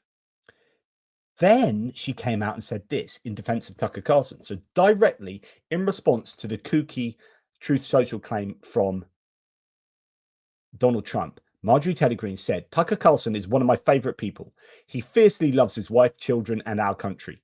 Since being fired by the neocon network Fox News, interesting, placing neocon, war, globalism, Fox News, Rupert Murdoch. So she's definitely drawing a line in the sand in the Republican Party here. And she's saying, I'm MAGA Republican. And I will stay MAGA Republican even if Trump goes to the other side. I will not follow Trump. That's what's going on here. This is honestly, I think this is fascinating. Since being fired by the neocon network Fox News, he has more popularity and viewers than ever before. He unapologetically believes the same things I do, that if we don't fight for our own country and our own people, then we will no longer have a country for our children and our grandchildren. And foreign wars, intervention, regime change put America last, kill innocent people, are making us broke and will ultimately lead to our destruction. That's not kooky. That's what millions of Americans voted for. And it's what we believe is America first. She's now publicly saying, if you do this foreign war, intervention, regime change, which is what Trump has said he wants to do, Israel has said they want regime change. Some of Trump's rhetoric has been very, very pro-Israel and anti-Iran. She's saying, if you go down that route, that's not what we voted for. That's not what America first is. It's not kooky. She is siding with Tucker Carlson. Now, Thomas Massey, who voted against a big, beautiful bill, I think, in the House of Representatives, one of the two people who crossed the floor and voted with the Democrats against the bill. So he's quite MAGA, but quite small, doesn't want to increase the debt burden, et cetera, This is not our war. But if it were, Congress must decide such matters according to our Constitution. I'm introducing a bipartisan war powers resolution tomorrow to prohibit our involvement. I invite all members of Congress to co-sponsor the resolution. Wow. So you've got a Republican arguably doing the right thing, which is, look, if we're going to go to war, it has to be decided on by Congress. But he's obviously saying, well, we shouldn't be doing this. And then we have this. So somebody said, Manu Raju, who's with CNN, said, just spoke to Mitch McConnell about Iran and Israel. Quote, this is from Mitch McConnell. What's happening here is some of the isolationist movement, led by Tucker Carlson and Steve Bannon, are distressed. We may be helping the Israelis defeat the Iranians. I would say it's been a kind of bad week for the isolationists. So you now have two camps turning up in the Republican Party much more formally. McConnell is calling them the isolationists, and they will be calling people like him the neocons, right? That is a civil war potentially taking place in the Republican Party. I think that's a really fascinating statement there from Mitch McConnell. Now, Steve Bannon, I'm not going to play you this, but you've got Tucker Carlson on Steve Bannon's War Room podcast saying, Bannon said, why was Tulsi Gabbard not invited to Camp David meeting? So obviously a meeting about the war in Iran has involved, with Trump, et cetera, has not involved the director of national intelligence. Why not? Because she's one of these MAGA type isolationists. She's a fan of Bashar al-Assad and Vladimir Putin, and is obviously not going to be a fan of Iran getting tonked there. She wasn't invited. I think, wow. So Tucker Carlson says, you know why? This is a regime change effort. Why not just say that? Wow. So if you don't have Tucker Carlson on board, to which we will add this, Trump's director of national intelligence, Tulsi Gabbard, said the intelligence community assesses that Iran is not building a nuclear weapon. So the US intelligence has come out and said, gone against Israel and even against what France has implied, Emmanuel Macron's implied, and said, actually, they're not building a nuclear weapon. Trump last night on a plane on a way back from the G7 said, I don't care what she said. I think that they are close. He is now, and not for the first time, going against his intelligence departments in what he's saying and doing.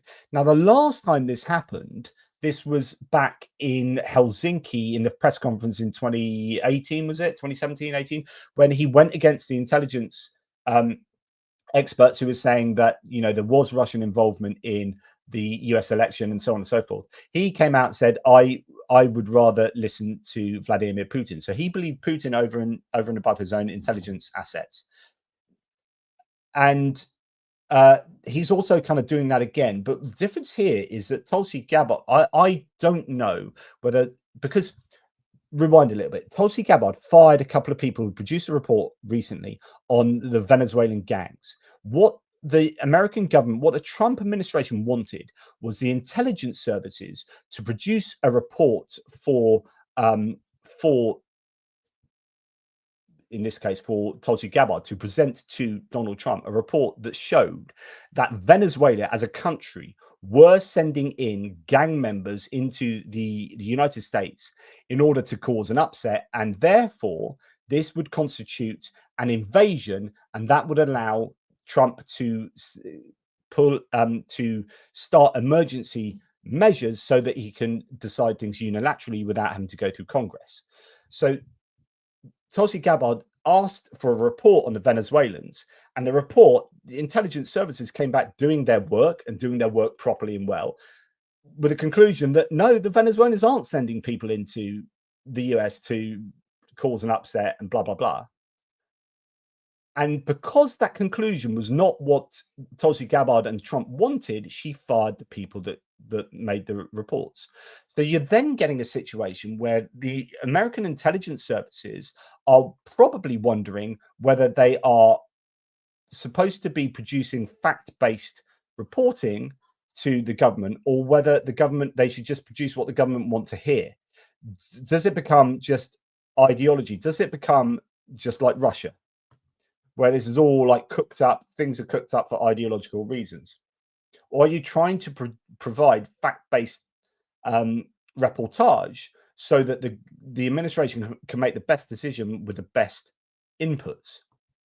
Now, I don't know whether the stuff on building a nuclear weapon is something that Tulsi Gabbard's cooked up because she's like said, I want a report that shows that Iran aren't producing nuclear weapons, or whether this kind of information's been too long in the tooth and actually that's you can't just cook it at the end. But either way, Trump here appears to be dissing Tulsi Gabbard. And again, it looks like a fracture, like a chasm, perhaps, or certainly a crack between the isolationists and the neocons, for want of a better kind of label for each side.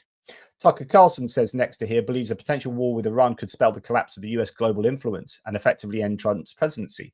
So rather than people like Goose and myself who are saying that actually this is the best opportunity for the US to go hard on Iran, and this could actually end up being very, very beneficial for geopolitics and even regional security there, maybe there are loads of caveats there though. Tucker Carlson goes the other way and says, no, I think if he goes hard on Iran, that's the end of his, it could effectively end his presidency. Speaking on a podcast with Steve Bannon, Carlson said he's seen a similar scenario before, referring to George W. Bush's career and the Iraq war. And in fact, it's funny, like there was a statement, I think I've got it coming actually, so I won't jump ahead. So basically this meme on the screen now sums up what's going on. So you've got a meme of all these people wearing red MAGA hats that now saying in unison in a caption, war is good now. The idea that, do you follow Trump and say war is good now? Or are there people like Marjorie Taylor Greene and like Tucker Carlson, who are isolationists, anti-globalists, who say, no, I'm actually not going to follow Trump. war is bad. This meme, I think, goes to the heart of the matter. Although this person is saying that they're all going to follow Trump, it's going to be interesting. There will be some cognitive dissonance in people's minds, people who have supported Trump through thick and thin. Now, this is another one I'm going to play to you live, because play the sound, because I think this is a fairly extraordinary interaction. So this is and again, this is a very indicative clip I'm going to show you, because what you have here is a chap called Dave Smith. He is, I think, otherwise a comedian, but he's, I think, Joe Rogan's best mate. So Joe Rogan is your podcast superhuman, who is partly responsible, so many say, for getting Trump in. That support for Trump in the manosphere, getting so many of those men of, young men and men of a certain age, whatever, onto the Trump bandwagon. It was super important. Joe Rogan really platformed a lot of Trump's agenda. So I'm going to show you two things. One is Joe Rogan himself, and one is Dave Smith, who's Joe Rogan's best mate, I think. And Dave Smith doesn't just go to town on Trump. He calls for Trump to be impeached. And this is big. So let's show that. Oops, no, I haven't even decided what I'm going to present. Let's present this.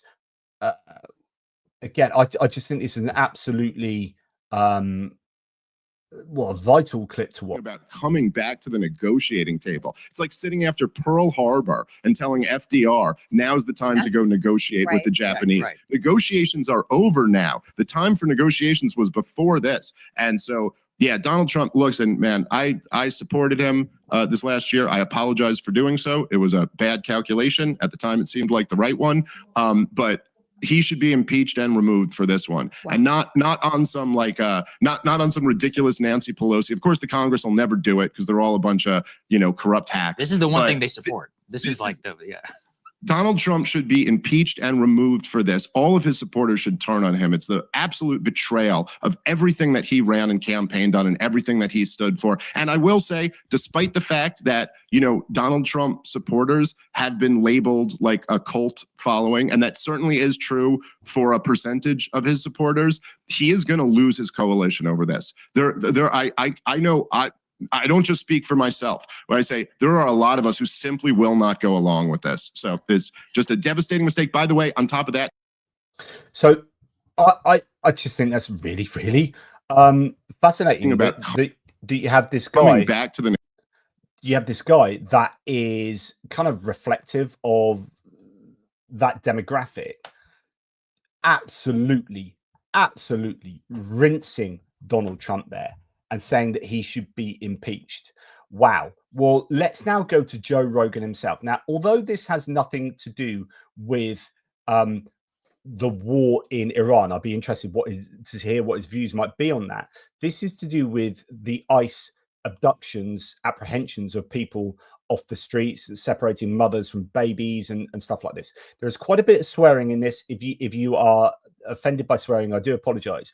But this is important to hear, because if you're talking about Trump needing a strong, like, he's got a wafer thin majority in the House of Representatives and a slightly bigger one in the Senate. But if the midterms come up, like, he's likely to be shellacked in November. But even before that, he could lose Congress and become a lame duck if you start getting this chasm, this fracture becoming a chasm. And when you have people like Joe Rogan going to town, and Joe Rogan's best mate going to town on Trump. Now, Rogan doesn't go to town on Trump here, but he goes to town on Trump's biggest signature policy piece. See a lot of people online talking about this immigrant issue, and they either don't have kids or they don't think it could happen to their kids. Their idea is, hey, shouldn't have fucking come over here. You get those kind of people. Broke the law. Shouldn't have fucking come over here. If your kid, you didn't want to get your kid separated. If you were in the presence of a woman who came over here from Guatemala and she's poor and she's starving and they're taking her baby away and she's wailing and screaming from a primal place in her DNA, that the one thing she loves more than anything is being taken away, a baby. Yeah. If that doesn't freak you the fuck out, you're not a part of the team, man. You're missing it. You're missing it. What are we here for? We're here for 100 years of whatever. That's what we're here for. If you want to spend 100 years saying, hey, you shouldn't have fucking broke the law, I don't want you on the team. You're an asshole, right? And I don't give a fuck if you're right or left. I don't care if you're religious, or I don't care if you're an atheist. If that's what you support, you're an asshole. And we don't want you on our team. And I don't give a fuck if they broke the law. You don't take parents and kids and separate them. You just fucking don't. It's disgusting. If you're saying, well, they shouldn't have broke the law. Maybe they shouldn't have broke the law. You don't get to do something that's 1,000 times worse than crossing a line in the dirt. That fucking imaginary line in the dirt, crossing that is nothing in comparison to your crime of stealing a baby from its mother. That's fucking insane. Right, and I apologize for the swearing there, but that is Joe Rogan to 2 million people. Like, how many people? I don't know how many people watch his podcast. It's well, I don't think it is at the moment. There are other networks that now have more, but as an individual podcast, he'll be still the most popular. He has an incredible platform, and he is a serious voice in the community. And there will be strategists in the Trump White House that will be worried about losing Joe Rogan. If that then manifests, if that evolves into something more anti-Trumpian, because as we're going to learn, Trump is going to take that exact policy and go to town with it. So if Joe Rogan already hates it, then just you wait, mate, because it's just about to go on steroids. And that's where we're going to end this video. But just before we get there, just a few other things. So here we have Cenk Uygur from the Young Turks saying that he thinks that Trump is losing his base, including Tucker Carlson, Marjorie Taylor Greene, Candace Owens, Dave Smith, we just heard from, the Joe Rogan, for kidnapping people off the streets of America because they criticize Israel. So he's like joining like issues of Israel and Gaza, Israel and Iran, and ICE doing their stuff. These issues, for different reasons, are chipping away at some of that base and the unity of some really important followers there.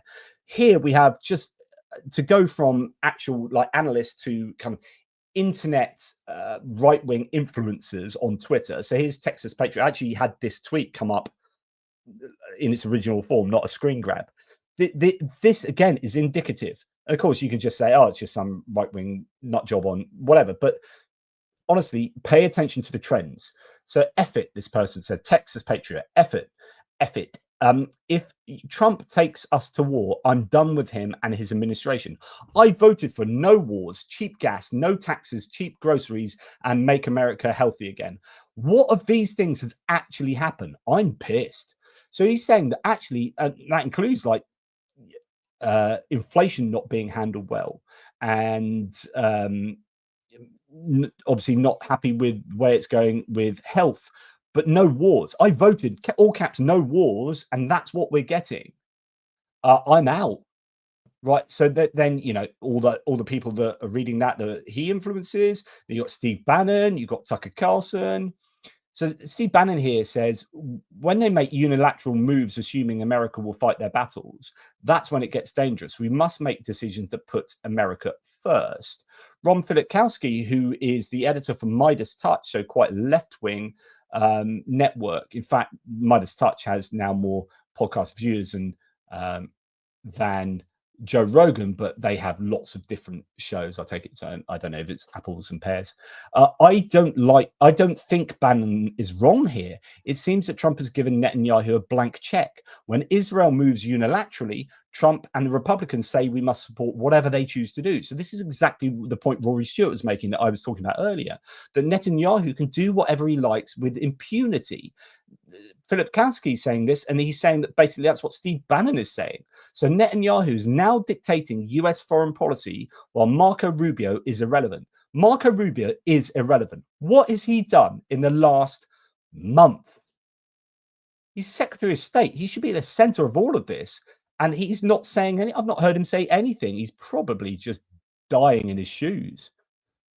Now, John Ziegler here. John Ziegler is a super conservative. I wrote an article on him once, and he liked it so much that I think I quoted him in an article I was writing, and that he followed me on Twitter, and we interacted a little bit. Anyway, he's super conservative. He's saying, hey, whatever happened to taking over Greenland, making Canada the 51st state, taking back the Panama Canal, all those great trade deals, reopening Alcatraz, closing the Department of Education, rebuilding LA, and exposing the deep state, and of course, Doge and spending cuts. Like all of this, you talked about all of these things. These are massive things, and oh my God, we're gonna invade Greenland. We're gonna do all this. Canada's gonna be the 51st state.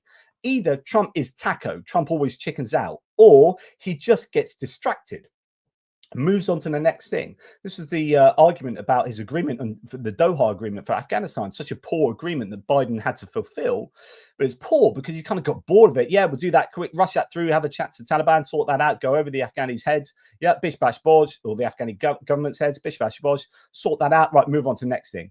And he just gets bored. He's bored of Ukraine. I'll solve it in one day. If he can't solve it in a day, then he doesn't know what to do with it because he doesn't have the knowledge. I'm going to solve it in a day because I'm so bombastic. I'm going to walk into this. That's literally what goes on in Trump's head, right? He thinks that he genuinely thought he could solve that in one day with his nature and his vibes and his influence. I know, he's forever saying, I know Putin really well. A really good relationship. Me and Kim Jong-un were like this. Me and Xi Jinping, yeah, I talk hard about China, but me and Xi Jinping, yeah, we're cool. But anyway, Poots, me old mate Pootsy, if I want to stop this war in Ukraine, hey, you want to vote me in, I will stop it in 24 hours, probably before I'm even inaugurated. I am going to be the one. Oh, God, it's 5 months late. Jeez. Oh. It's a bit complicated, isn't it?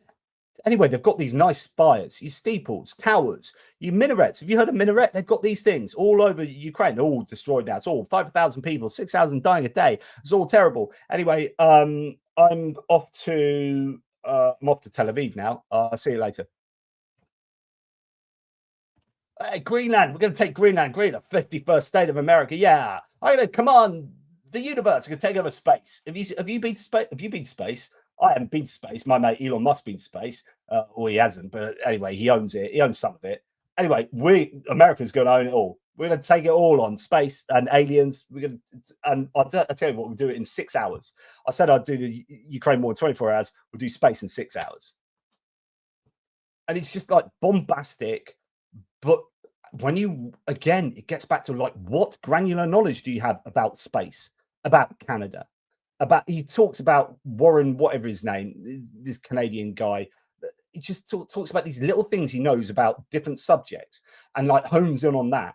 And that's his knowledge. And then the rest is just like rhetoric. The rest is just smoke and mirrors and bombast. And he doesn't know enough about any of these things to actually give a damn and to work hard at a gritty, granular level to get these things that he claims achieved. Anyway, sorry, that's another rant. It's rant o'clock all day today. So Bernie said it's because it's the Aussie in me, bloody Aussie. It's Bundaberg ginger beer. You see, that's what I'm having, and it's obviously just giving me the energy to rant. Right, Bernie Sanders, from a left-wing Democrat point of view, is making a similar point to both Thomas Massey and Chris Murphy here, and saying, tonight I introduced legislation to stop Trump from leading us into an illegal war with Iran. Another war in the Middle East could cost countless lives, waste trillions of more dollars, and lead to even more deaths, more conflict, and more displacement. So he, from a senator's point of view, is going to introduce, or has introduced, some legislation there to stop Trump taking the US into war without congressional backing. Now, interestingly, Adam Kinzinger, and I get this point. So Adam Kinzinger is a Republican who's kind of distancing himself from Trump. He hates Trump, and he's sort of Democrat aligned now, but he's still a veteran Republican at heart. And his point, I think, is quite salient here. In answer to someone saying, our new national polling of Trump 2024 voters shows overwhelming support for Israel's actions against Iran and strong backing for a major US role. So the polling seems to show strong US support for Israel against Iran. And Kinzinger says, dear Democrats, free advice. be careful to reflexively oppose a strike on Iran just because Trump does it. That's an interesting point. We should root for success for military action. And if it is successful, you will look as bad as you did when Soleimani was killed and many were hyperventilating. Polls supportive of acting. So he's saying just be careful, Democrats. If you go totally anti-Trump because Trump, rather than understanding the geopolitical landscape enough, then that could get you into some trouble. And you know, the point of fact is that Trump is going against his own MAGA group. So, like, you know, do Democrats side with MAGA or do they side with neocon? Essentially, is what it comes down to. But yeah, just a couple more points here. So every single Republican president in my lifetime has crashed the goddamn economy and gotten us into the middle of an idiotic, poorly planned war in the Middle East. So there's an interesting point there. George Bush Sr., George Bush Jr., and Trump. Crash the economy, get into war in the Middle East. Now, I'm going to have to play you this. This will be the last thing I'll play. This is just so... It's deeply ironic, this, what Hillary Clinton said on the Rachel Maddow show. But it's very poignant and worth, I think, worth a little listen. So sorry, I'm having to do everything without my mouse, without my separate mouse here. So things get a little bit confusing for me. Let's go back to there. And I need to stop that screen and present this. Okay, we're almost there, guys. Honestly, believe you me, we're almost there.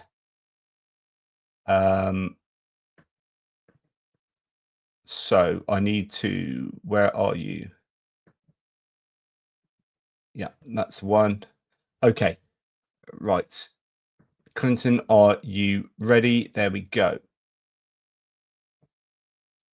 Let's play this from the start.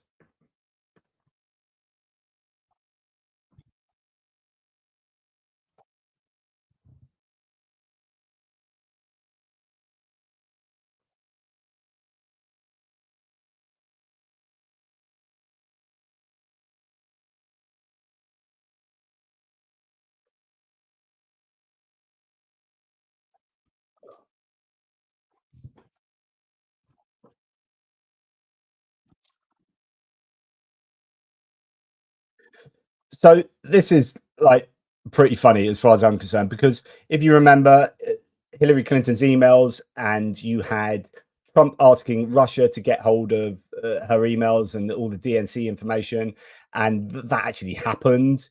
And she was, obviously she didn't win the election, but there's this idea that Trump was invoking Russia's support in getting the dirt on Hillary Clinton. Hillary Clinton now saying, hey, China, now that Russia are on the side of the Trump administration, how about you dish the dirt on Trump and get his tax returns out, because it's 10 years and we still haven't got his tax returns. He keeps promising them and he ain't delivering. So, you know, can you sort that out? I just thought that was a fairly amusing little tongue-in-cheek part there from Clinton. I'm sure she wasn't truly serious about China actually doing that, but there you go.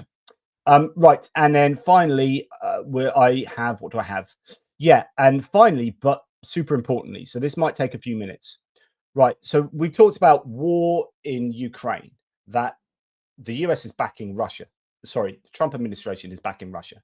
You got war in Iran, where the US might well back Israel. And then you've now got a war in the United States, a domestic war. And we've heard Rogan and maybe people surrounding him being unhappy with the way that the Trump administration has gone about the kind of ICE raids and the lack of empathy and compassion, and also the lack of due process, habeas corpus maybe being stripped away, and so on and so forth.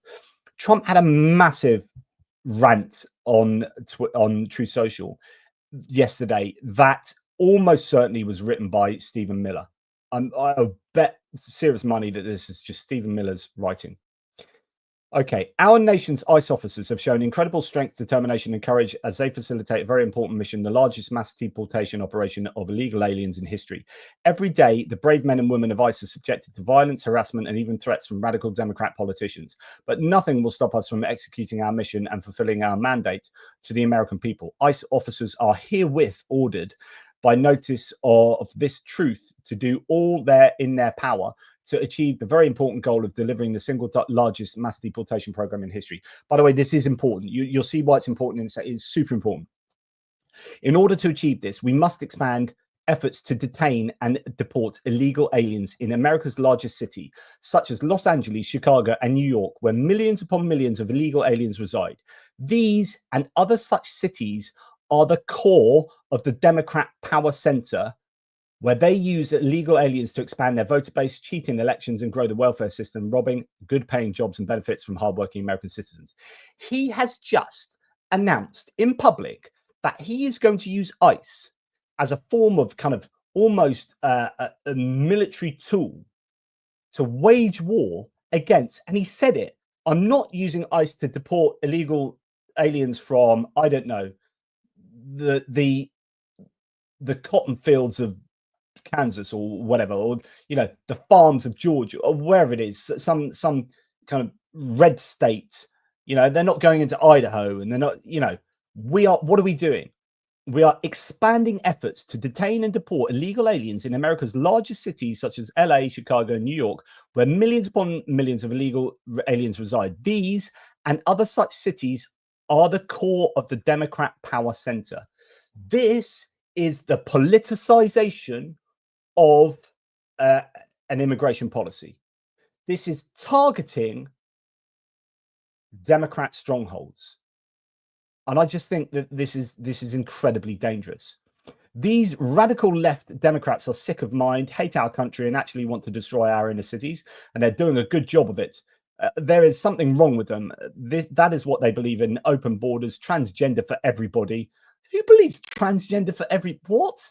And men playing in women's sports. And that is why I want ICE, Border Patrol, and our great and patriotic law enforcement officers to focus on our crime-ridden and deadly inner cities. Those places where sanctuary cities play such a big role. You don't hear about sanctuary cities in our heartland. It's really interesting that the governor of California, Gavin Newsom, running the fourth biggest economy on earth, he also takes his time to put other state senators and representatives in their place. So there have been these Republicans who've been attacking California for these illegal immigrants and crimes and all the crime that they bring to you. And we need to do something about it. And for each one, he goes, thank you, but you need to concentrate on your own state, which has 117% higher crime rate than California. Thank you for your attention here, but you might want to look at your own state, whose crime is 6 times higher than it is in California, so on and so forth. And he's saying you have this opinion that crime is so terrible in California because of illegal immigration, but actually statistics show that crime is much worse in your state. So shut the F up. Anyway, I want our brave ICE officers to know that real Americans are cheering you on every day. The American people want our cities, schools, and communities to be safe and free from illegal and alien crime, conflict, and chaos. That's why I've directed my entire administration to put every resource possible behind this effort. By the way, ICE are just about to go broke. It's just about to go bankrupt. ICE have overspent, and they've got no more appropriated money, and they'd be spending money that they shouldn't be spending anyway. Just thought I'd throw that one in there. So he's directing even more my entire administration to put every resource behind this effort and reverse the tide of mass destruction migration that has turned once idyllic towns into scenes of third world dystopia. Now, this is where it gets really dangerous. Our federal government will continue to be focused on, all caps, remigration. Right, remigration is a very loaded term and is used basically. It's highly racially charged, remigration. If you just put that in, act of migrating again, particularly act of returning to one's original previous home after migration, can be described as a return of migrants to their regions or countries of origin. Additionally, it's considered a special type of outmigration or emigration. So that's technically what it means. But when you look at its usage, So here, remigration, the far right's plan to expel non-white people from blah, blah, blah. So when you look at its usage, it is entirely about a racist ideology to just remove people of the kind of the wrong skin color type thing. So our federal government will continue to be focused on the remigration of aliens and to places where they came, and preventing the admission of anyone who undermines the domestic tranquility of the United States. And this is where it looks like civil war, because he says to ICE, FBI, DEA, so the ATF, so alcohol, tobacco and firearms, Drug Enforcement Agency, the Patriots at Pentagon and the State Department, you have my unwavering support. Now go get the job done.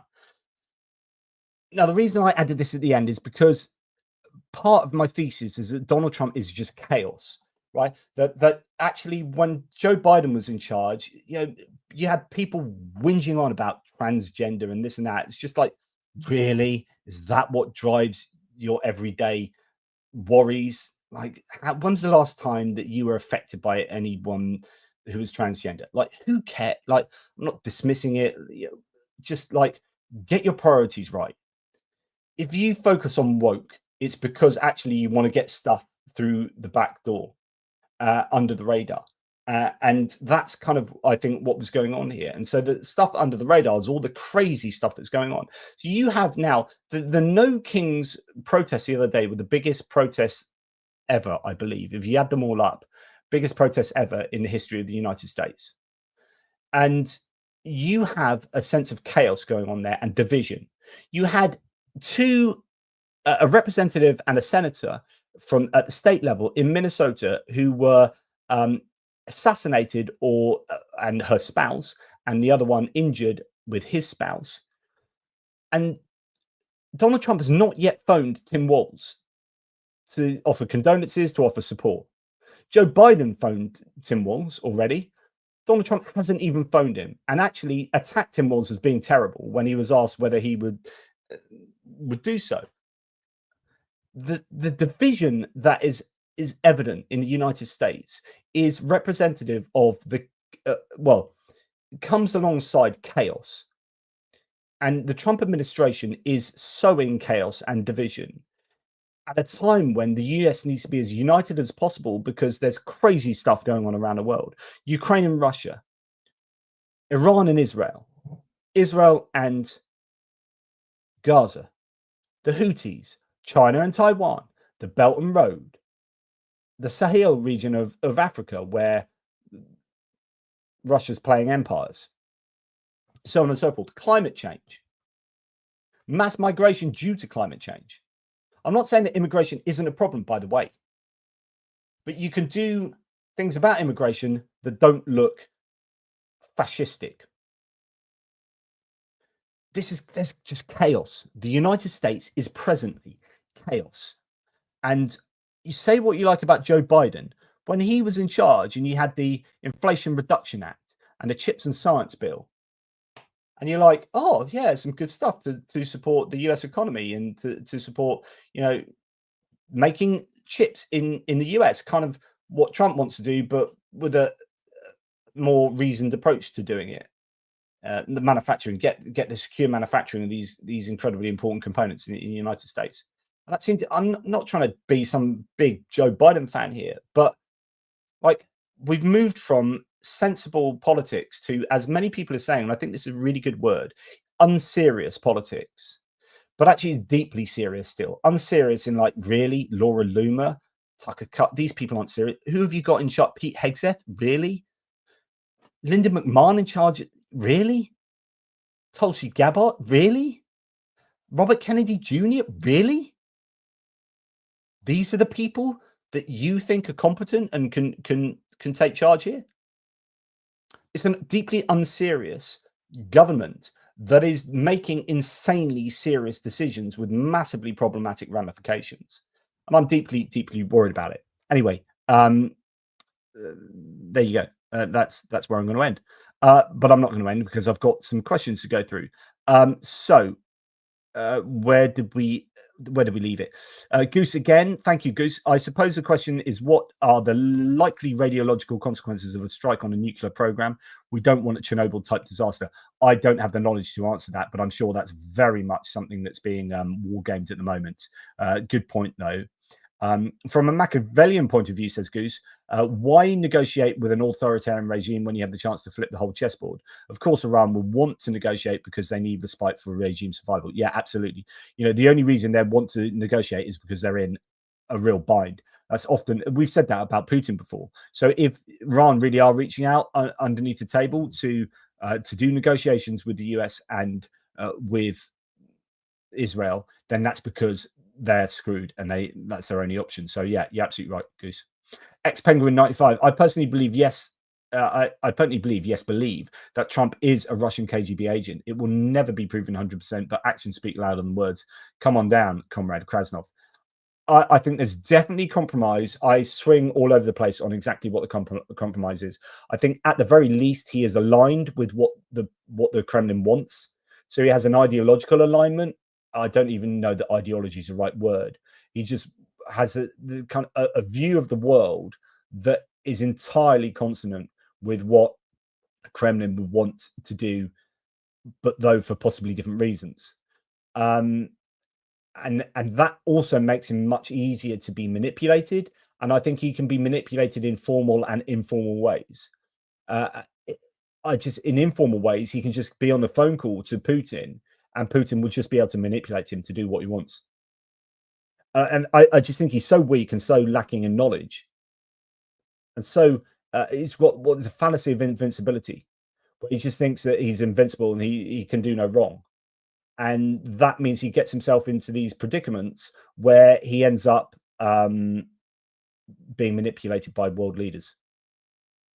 I mean, I think I could manipulate Trump by just fawning over him in public.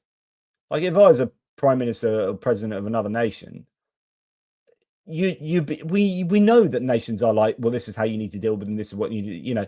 It's all about like manipulating him or saying the right things. Now, some will say, yeah, but he's really strong, and it's about like bending the knee to Trump, and there is an element of that. He does get people to do things they wouldn't want to do because he is very sort of threatening in terms of global trade and he's petty and retributive. He's all of those things too. But yeah, how formally he is compromised by Russia is one of those questions that I would certainly love to know the answer to. F. Oink, keep up the good work, sir. Thank you from Hungary. All very interesting over in Hungary at the moment as well, actually. Goose again, nerdy trivia, but Congress last formally declared war in 1941. It's been politically convenient to palm off that accountability to the president but Congress is still expected to authorize it. I mean, you would hope that this passes through Congress, right? But thanks, mate. F. Oink, Trump leaving the G7 taco in action. Yeah, you could argue that. Thanks, mate. Thanks, Daryl. Is MTG Marjorie Taylor Greene preparing for a false flag operation? God, who knows? I don't think she's that clever, is she? I think there's an interesting rallying around the MAGA flag at the moment, circling the wagons for some of those, and it's going to be interesting to see what the people on the ground believe, the people on social media, your MAGA voters. Would they follow? I think most of them will be more inclined to follow Trump because there will be the sense that USA, and that destroying Iran would be a show of strength, and that's the kind of thing that actually they like. I don't think all that many MAGA people are totally up for isolationism. I think really a lot of MAGA want the US to be at the top of the ladder in the world. But there's also a more ideological version of that by some of the other thinkers higher up, your Tucker Carlsons and your Marjorie Taylor Greene. She's not a thinker. Who will be saying we don't want wars, we don't want this globalism, anti-globalism, and they go along with that. But when push comes to shove, they'll probably side with the US flexing on Iran, and I just think that they would like to see that. That's why I'm interested about this fracture, how deep it goes. How deep does the isolationist neocon fracture go? Does it only keep at the surface level with people like Steve Bannon, Tucker Carlson, or is it going to be far deeper into the stratigraphy of the political landscape, the Republican political landscape? Thank you so much. I don't know what this says. Read the chat, love. I've not read the chat. Hopefully I haven't missed anything. So no sound on the Clinton clip. Oh, I missed that. Thank you for letting me know, Chris. So Clinton talked about, you can go and find it. Thank you, Lee Renz. Really appreciate that. Very, very kind indeed. Thank you, Texas Hold'em, for the memberships as well. That's super, super kind. Thank you for all of the people who are along here. So sorry I didn't have the noise on the Clinton clip, yeah. So the Clinton clip, she said that we should go and get China to find out, dig out the dirt on Trump's tax returns, because Russia did that, and now China wants to. Anyway, it was all that kind of stuff. You can understand. Come on, play the clip. Oh, really? Okay. I'll play the clip. Let's find it. It is here. It's this one. Only because you are so kindly, people, and I do appreciate that you're interested in the same sort of stuff I'm interested in. Stop, present, share screen. Right, hopefully you can hear this. So, the only other adversary of ours who's anywhere near as good as the Russians is China. So why should Russia have all the fun? And since Russia is clearly backing Republicans, why don't we ask China to back us? I hereby tonight ask China. That's right. And not only that, China, if you're listening, why don't you get Trump's tax returns? I'm sure our media would richly reward you. The only other... That's all it was. I just thought it's quite sort of tongue-in-cheek and amusing, because, of course, Trump has so publicly called for Russia to get the dirt on Hillary Clinton. So now Hillary Clinton's just getting her just desserts by calling that dirt to be outed on Donald Trump. And it's not really dirt. It's just the truth about his tax returns. Goodness me, we'd like to know them. Anyway, I don't know that I've ever spoken as many words in such a short amount of time as I have today. This is not a short amount of time, 2 hours, 10 minutes of me non-stop talking. And I did this video, it was a 1 hour and 6 video earlier. I've doubled it because you guys are here. I've expanded on it, and I've done my hits and losses. I am, great troll, Hillary. I'm so grateful that you guys are along here to be an audience as I discuss what I think is incredibly important topics. I am definitely wanting General Ben Hodges on. I keep forgetting to get around to actually do that. I need to go and relax in the garden, drink the rest of my ginger beer, get in the 12-foot best wave pool, put the tether around my waist and swim on the spot. And that's me done for the day. Thank you so much. My hits and losses video will come out shortly. I really appreciate all of your support. Just keep an eye on what's going on with Iran, obviously, and keep pressure up on senators and Congress people concerning Ukraine. I think, unfortunately, there's a dereliction of duty up at the top of the American administration with regard to Ukraine. And it just definitely seems like that Trump has sided with Russia. And it appears like nothing that anyone can do about that at the moment. So let's hope that it's through Congress and through Lindsey Graham, fingers crossed, Lindsey Graham and Richard Blumenthal, that something can be achieved. Anyway, love you guys. Take care. Toodle pips. Appreciate you. Speak to you soon.